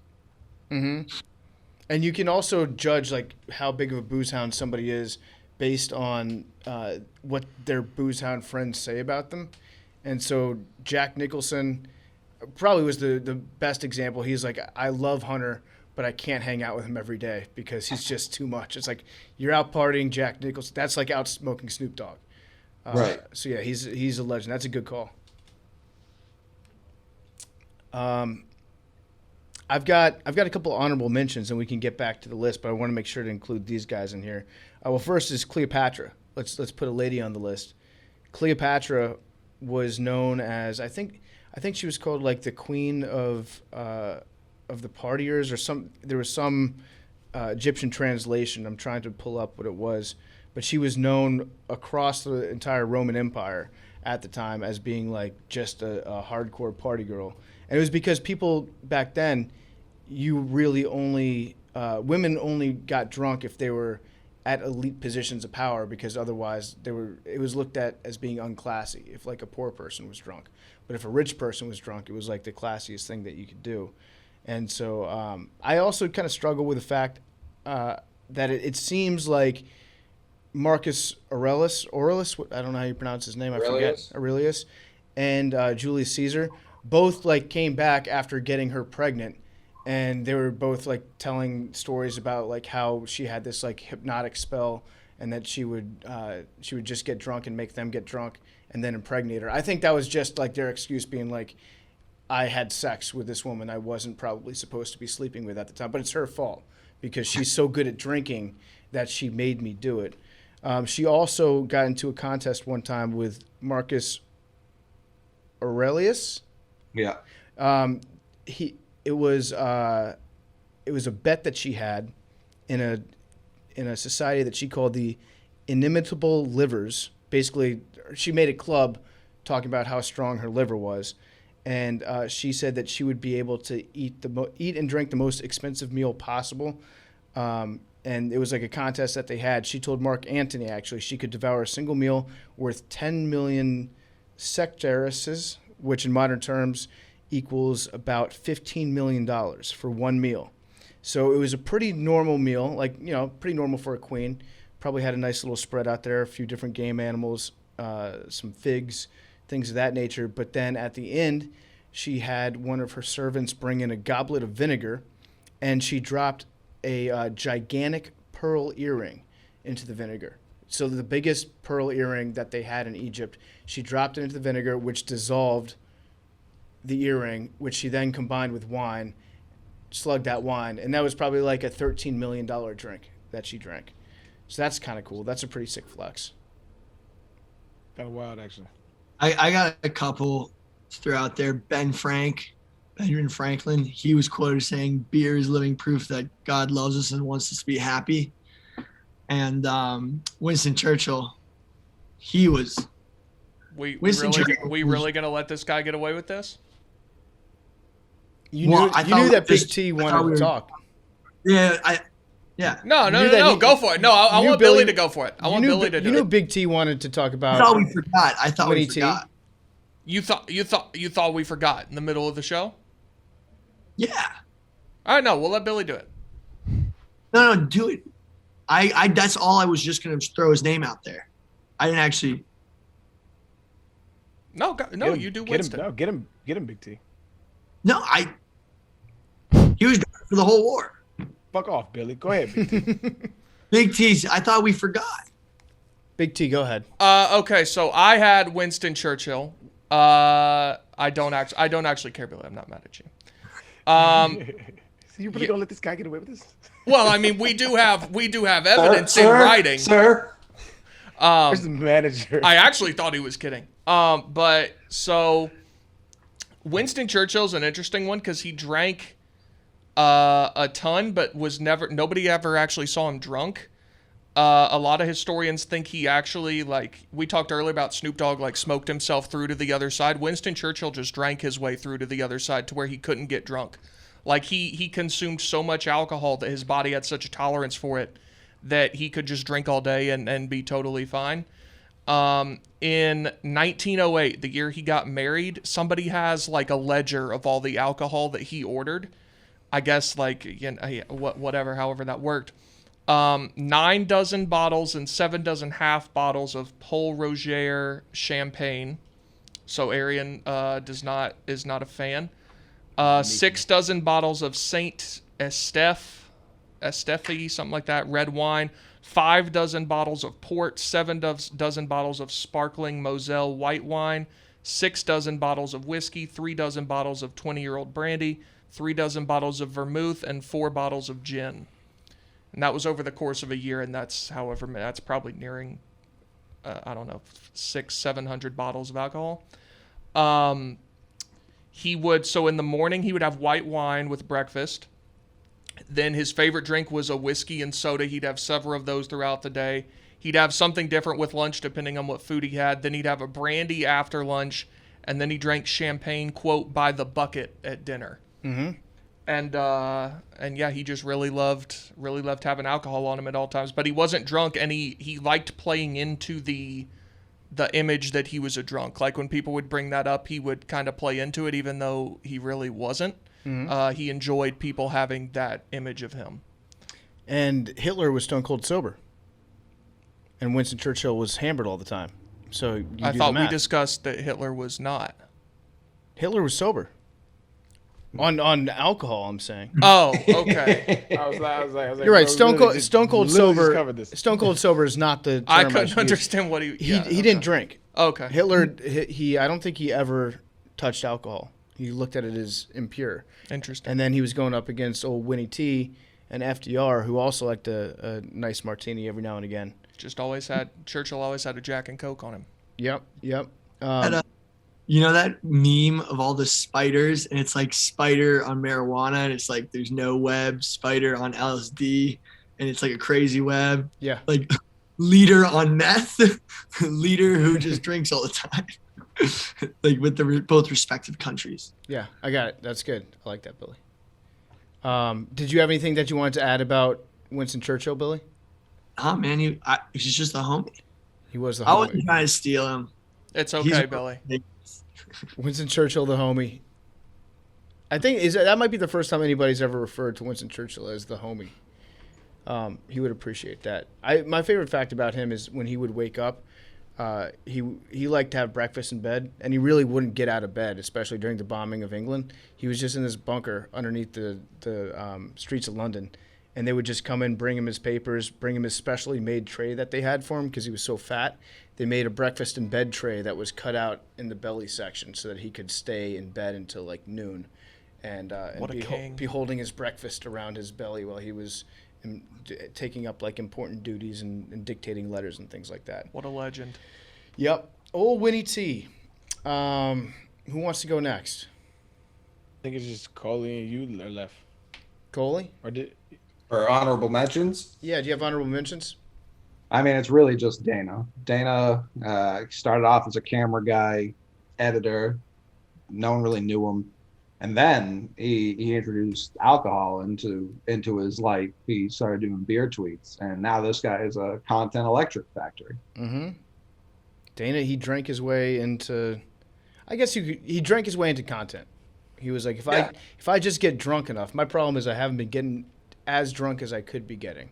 If I just crank it up to 11, then I'll be able to sell a shitload of merch. And he did. Shout out Dana. My other honorable mention was Andrew Johnson, Lincoln's vice president. Do you know what happened at his inauguration? So when he was getting sworn in, he got so hammered that he was just like falling down in the Senate, and he couldn't swear everybody else in. It was like really embarrassing. Here's a letter that was sent from a Republican from Michigan, Zachariah Chandler. So he was updating his wife about how the swearing-in ceremony went. He said, "The inauguration went off very well, except that the vice president-elect was too drunk to perform his duties and disgraced himself and the Senate by making a drunken, foolish speech." Apparently just Abraham Lincoln was in the front row with his head in his hands, being like, "I can't believe that this guy is on my ticket right now." Just made a real ass out of himself. And then he basically was the first president to pretty much get fired after Lincoln got got capped. So he's my other honorable mention. And then the other person that I had on this list is a legend, Boris Yeltsin. Boris Yeltsin took over for Mikhail Gorbachev as I guess you could call him the premier, the president, whatever you want to call it, of Russia after the dissolution of the Soviet Union. And first of all, when he was baptized, he almost drowned in the fountain of wine that they were using when he was a baby. That's how he got started. So it's almost like, I don't know, like a Superman origin story or whatever. He barely survived his own baptism. And then he ended up taking over for Gorbachev. And when he became the premier of Russia, he was just known as being drunk all the time. If you go and watch YouTube videos of Boris Yeltsin drunk at official occasions, it's so funny. Like, this guy was being escorted. He was being walked around by like a team of people because he couldn't help but stumble over himself. He was also just like always in good spirits. The funniest thing that he did was when he came to visit the Clintons in the White House. They found Boris Yeltsin wandering the streets of Pennsylvania Avenue in his underwear at like 1 o'clock in the morning. And they were like, "What are you doing out here?" And he was like, I need a pizza. I want to go get some pizza. He was hammered. He snuck out of the White House after getting loaded with Bill Clinton, snuck out of the White House to go try to find pizza in his underwear in the streets of D.C., the head of Russia. And then the night after that, he tried to do it again. So after like getting admonished and getting caught by the police and escorted back to the White House, he got drunk the second night, and he made his way into the Blair House, and a building guard there mistook him for a drunken intruder. And then converging Russian and American Secret Service agents showed up at the same time with their guns drawn because they thought that there was an intruder on site. So for about like 5 minutes, Russian Secret Service agents and American Secret Service agents had their guns pointed at each other, a hair trigger away from just starting a massive shootout, because Boris Yeltsin got drunk for a second night in his underwear and went to go try to find pizza. Just a legend of the game. He was at the White House? He was at the White House both times. Did he not know that they could have just gotten him pizza quite easily? That's what they told him. They're like, "We can get you pizza." But he was... in a matter of minutes. Yeah, he was just a wanderer. And so Bill Clinton, like... We've all got friends that are like that, right? The guy that wanders. That's you, Arian? I'd be out, dog. You just disappear for a while? Yeah, one time my mom had got married and they decided to do it in Vegas, and so they flew both the families flew out, and it was like 5 a.m.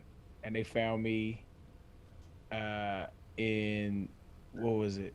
I think it was some fat burger on the strip, and it was like, "We stopped you. He was trying to give $100 for a burger to the people at Fat Burger. Like I was trying to pay $100 for a burger, and they was like, "Nah, man, it's only $5." And I was like, "But it's $100." And I was trying to give them $100. Just take my paper. Take this piece of paper and give me a burger. A burger's worth so much more than this piece of paper is to me right now. At that time, Also the seek out food guy. Yeah, I wander. I do. Yeah. I get hella. You know what it is? I get hella friendly. I get hella interested in everything, and so I just be like wanted to talk to people. I just want to talk to people. Mm-hmm. Yeltsin also one time, this was in 1991, he faced down a military coup that was trying to throw him out of office, and he was drunk, and he still had like a few remaining military forces that were loyal to him. So he goes out into the square, climbs up on top of the tank, and just like with I think he had a megaphone at the time, just yells like, "We're not going to be intimidated," while standing on top of a tank in the middle of, I think it was in Moscow, and people just watched him do it, and they were like, "Yeah, I think we like this guy." And so then a massive crowd formed around him, and they were like, "Yeah, don't get rid of Yeltsin." And then the attempted coup kind of backed down because they saw that there was a huge like groundswelling of popularity because their leader does things like stands on top of a tank and screams drunk at the people that are trying to kill him. So Boris Yeltsin, I don't really know anything about his politics really. He was Russian, and he didn't nuke the world, so I feel like he's like, shout out to him. That's about as good as I can get with that. Russia just recently started classifying beer as alcohol. Yeah, Yeah. that's the other thing about him. He referred to beer as a soft drink, so that's what he would drink when he was trying to stay sober. Crazy. Yep. All right. Good discussion. Any other? Another honorable. I have one honorable mention. Stephen King. Ooh. Stephen King. Yeah, Stephen King was a big alcoholic and drug user, and his family that kind of cornered him with the intervention of like all the evidence of that, of why this is the case. And shout out to him. He immediately checked himself in rehab and changed his life. He stopped. What did he write when he was drinking? This happened in the 80s, so I think anything pre-80, 81. Mm-hmm. I know there's certain writers, like Faulkner, I think, you can tell the chapters that he wrote when he was hammered. Like certain chapters get like a little loose with the punctuation. Yeah, Faulkner like will write like 6 pages with no period, right? Yeah. Yeah, just start like accidental Cormac McCarthy shit. Yeah. Yeah. Avery, you got anybody? There was one. Oh, Buzz Aldrin was one I saw. I was like looking up. Apparently he was like a super drunk. Like in his book, he wrote about it, how it like basically like ruined his life. But yeah, imagine being drunk on the moon. Maybe he was. He definitely had a drink on the moon. Absolutely. 100%. Are they allowed to though? I don't think they're allowed No, to. but I bet he snuck a nip or something. he's got an airplane bottle on the moon. He's like, hey Neil, don't tell anyone. And he lifts up his visor and his face explodes. Maybe not on the moon, but like maybe like right before, because like. Yeah, I don't know, bro. Like something goes wrong with one of the modules outside while you orbiting the moon, and you just get hella faded. You're like, oh fuck, and now you got to rely on Buddy to do a moonwalk, and he's hella zooted. He's driving the lunar rover around, just like ghost riding the whip, crashing into craters and shit. Marshawn Lynch. Bumping Mac Dre. And the alien pulls you over. I'm not too sure how much like how much they could control in the cockpit. You know? But I'm sure they account for like everything that's weight bearing. Right, but like how much the astronauts actually control like the rockets and stuff. No, from my understanding, because I know a dude who's actually an astronaut. He just went to space. But from my understanding, Really? it's just Victor Glover. Oh, that's awesome. From my understanding, it's just maintenance. Like they have to like be hella equipped about like maintenance, and so it's just like maintenance stuff. So they're not like actually driving the shit, but it's just like they go outside, something gets loose, they got to tie it. So that's why they do the spacewalks to make sure everything is functioning correctly. Because that's what it is. He said it was like basically it's just a whole bunch of problem solving, and so you have to be in a box with people who are just good at problem solving because everything's gonna go wrong. He's like, and so you have to figure out a way to problem solve it. So it's like, I don't think you want a nigga that's hella faded trying to problem solve. You're like, I got it, bro. I got it. He probably wanted to have a glass on the moon, but he was also probably like, I also have to make sure that I get back to Earth alive. So, Yeah. That's where all the booze. Or maybe everybody agrees, like a designated drunk guy just for some kind of entertainment. That'd be kind of cool.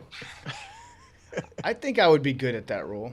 Just the guy in the cage that's just him. They've probably done a study on that. They probably had somebody go up there and get drunk just to monitor like what the effects are. I heard it's illegal to drink in space, but it's like no one. Space cops? Yeah, you're never gonna get arrested. There's water cops, my nigga. So who ain't no fucking tell? Yeah,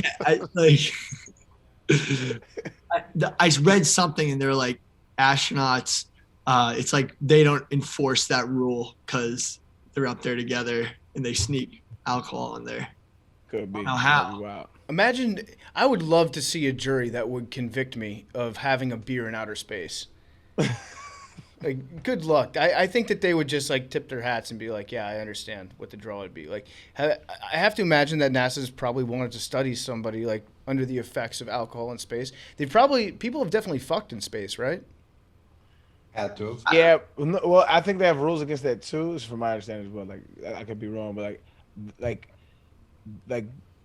procreating in space is like a big problem, and so they may have like done studies, but it's like they don't really want them procreating in space because like the gravity has everything to do with how the conception is formed and the pregnancy and all of that stuff. So it would like really fuck up that whole process. Well, I'd pull out. That's my. You talk about problem solving. I think I just checked the first box there. Another really good one that Big T and I were talking about before the show is John Daly. He has like some of the all-time stories for any like pro athlete. One of them was he won $55,000 at a casino and was fighting with his wife in the car on the way home, so he threw it out the window. And he said, if you want the money, you can go find it. But let me tell you something. You don't have a job. You're not working. I'm supporting you. I'm paying the bills. He also... Seems pretty chill. Mm-hmm. They also... When he arrived in college, he was a bit too big for golf. So his coach said he had to go on a diet. So his daily intake consisted of Jack Daniels and popcorn. He lost nearly 70 pounds. I love that. You're too out of shape for golf. That's a low point. Yep. He also passed out in a Hooters in North Carolina because he refused to go to the hospital and had no ride home. He's like one of the most loyal Hooters customers of all time. Yeah. Yep. He has a thing in Hooters headquarters. He has like his own office. I don't remember if we said this on the show or not, but like that's every year in Augusta, he just sits in the Hooters parking lot and signs autographs for 4 days because he's not allowed back at Augusta. Right. I think one time he withdrew from a tournament because it was like a rain delay, and he just went to Hooters and just said, "Fuck it." What a legend. I'm done. That's actually very relatable. This is just like quit golfing because it's too hard and be like, I'm just gonna drink light beer for the next 8 hours. One of the cheapest beers in New York is at the Times Square Hooters. If you do the math, because they're about, I think there's 32 ounces in the mug. And if you do the math, it's like down to like a $3 beer. That's like, pretty good. It's possible to find in New York City. So you're saying it's $9 for a beer there? Yes. A $9 36-ounce beer. And beer math was a real thing back when I was, younger, maybe in college or right out of college. You had to break it down to know exactly where the best deals were. I think that you couldn't do any better at that point than the 30-pack of Milwaukee's Best, which would run you $9.99 or $10.99, depending on whether or not you had like a loyalty program at that particular grocery store. But if you really wanted to amp it up, you go Milwaukee's Best Ice, which that gives you even more bang for your buck because it was a 5.9% alcohol as opposed to the 4.5. And you really do have to do like algebra to figure out what is the most cost-effective way to get drunk. I think the best beer, there was on Amazon. They were on Amazon Prime Day. They were selling 30 racks I forget what, Coors Light actually, 30 racks for like $3. And if you did a price match at Walmart, it showed them this is a $3 30 rack. You could buy 30 racks for $3 at Walmart or Target. I forget where, but like that was crazy. That does sound crazy, Billy. Pretty I love it. All right. I think this is good sewed, fellas. Covered a lot of bases on it. Anybody else have anyone they want to add to the list? Ulysses S. Grant I thought was a drunk, but it turns out some of that's overblown. He just like one time took over a steamboat and got drunk for 3 days on a bender, but we've all had bad weekends. Who among us? Yeah, I mean, he had just taken Vicksburg, and so he needed to blow off a little bit of steam. Then he fell off a horse another time, but looked like reports over Grant's drinking were made up by Brandon Walker and the rest of his Big South coalition to make it seem like the War of Northern Aggression. Big T. Big T, yeah. No, don't attribute that to me. Love Grant. All right. Well, that does. He was Lincoln's second choice, but do love him. Thank God for hangovers, because it deters us all from just being drunk 24/7. Hang on. What Arian say? Jesus is probably he used to get a little faded. Jesus drank No, wine? Jesus was a fan of wine. Oh, I'm aware. And he was like turning. But water most drinking water wasn't clean at that time, so a lot of people drank wine. You would think though he would be like, "Hey, here's how to purify water," but no, he was like, fuck this shit. That could help, or we could get drunk. Up to you guys. Get drunk and get fucking bacteria from water. He's like, no, listen, I walk on water. I drink wine. That's just what the J-Man does. Out of control on this show. All right, guys. We will see y'all next week. What do we want to do next week? We have any ideas? I thought we was gonna do prostitutes. Yeah. On your own dime, Foster. I forgot to ask Kelly to set us up with a prostitute, so I'll have to phrase that email very delicately and precisely. Also have to guess underwear. Oh yeah, guess the underwear. What's Big T wearing? Gray. Gray. I think the waistband might be gray. It's black. It's gray. The waistband's It's grayish. it's gray and black. I'm gonna award you a half point. I'm okay with that. Cause I've been striking out lately, so give me what I can get. Yeah. There you go. Big T is keeping me guessing, dog. All right, for next week, we can try to do prostitution. We have a few phone calls that are out there for a big, huge aliens episode. Massive names. And then at some point, I want to do the JFK assassination. I don't know if you guys are into that. What about instead of prostitution? Yeah. What it's about like November porn 10th in or general? What about porn? And we can get a porn star on. We can. something. Yeah. You get some good porn stars on. Oh. There's a lot of porn stars that are big Barstool fans. What do you define as a good porn star? Like a big name. Okay, give me your Mount Rushmore. I'm an amateur guy. I don't like the professional stuff. You're an amateur guy? Yeah, You when like the- Pornhub got rid of all like the millions of videos they did, it sucks now.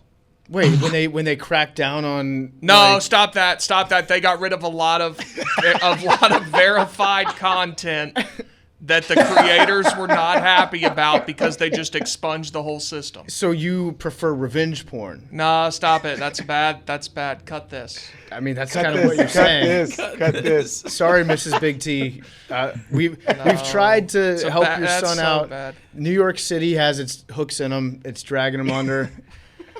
I think it might be time for an intervention. We'll do an intervention on the next show. He's plotting murders and Porn addiction. banging prostitutes. Never with a prostitute. We could totally get Lisa Ann to come on. I'm not yeah, opposed yeah, to Murders. it. Never You're not done it. opposed to prostitution? I think it should be legal. But for you, though, is what I'm saying. I wouldn't do it as long as it's illegal because I'm paranoid about going to jail. But as an idea, I'm not opposed to it. Okay. Free You know what? market of ideas guy. I like it. Yeah, no, anything that two adults want to do, that's perfectly fine. Listen, we're one bad weekend from Andrew Cuomo away from having heroin and prostitution be totally legal here. Like if he gets in one small more bit of right. trouble, he's gonna just jump right off that edge and be like, guess what? We're basically Sodom and Gomorrah right now. Go for it. Let's get it. Pal, we're there. Yep. You walked outside recently? All right, guys. I will see you all next week. You see a boat filled with people. It has not sunk, but when you look again, you don't see a single person on the boat. Why? The first person to answer that riddle will get a sticker pack. Is that what we're doing, Avery? Yeah, we're working on the stickers, but I'm gonna compile who wins, and then I'm gonna start sending them out once we get them. Okay. Awesome. All right. Well, that's Billy's riddle. Be the first person to answer it, and we will send you something cool. That's a promise. Love you guys.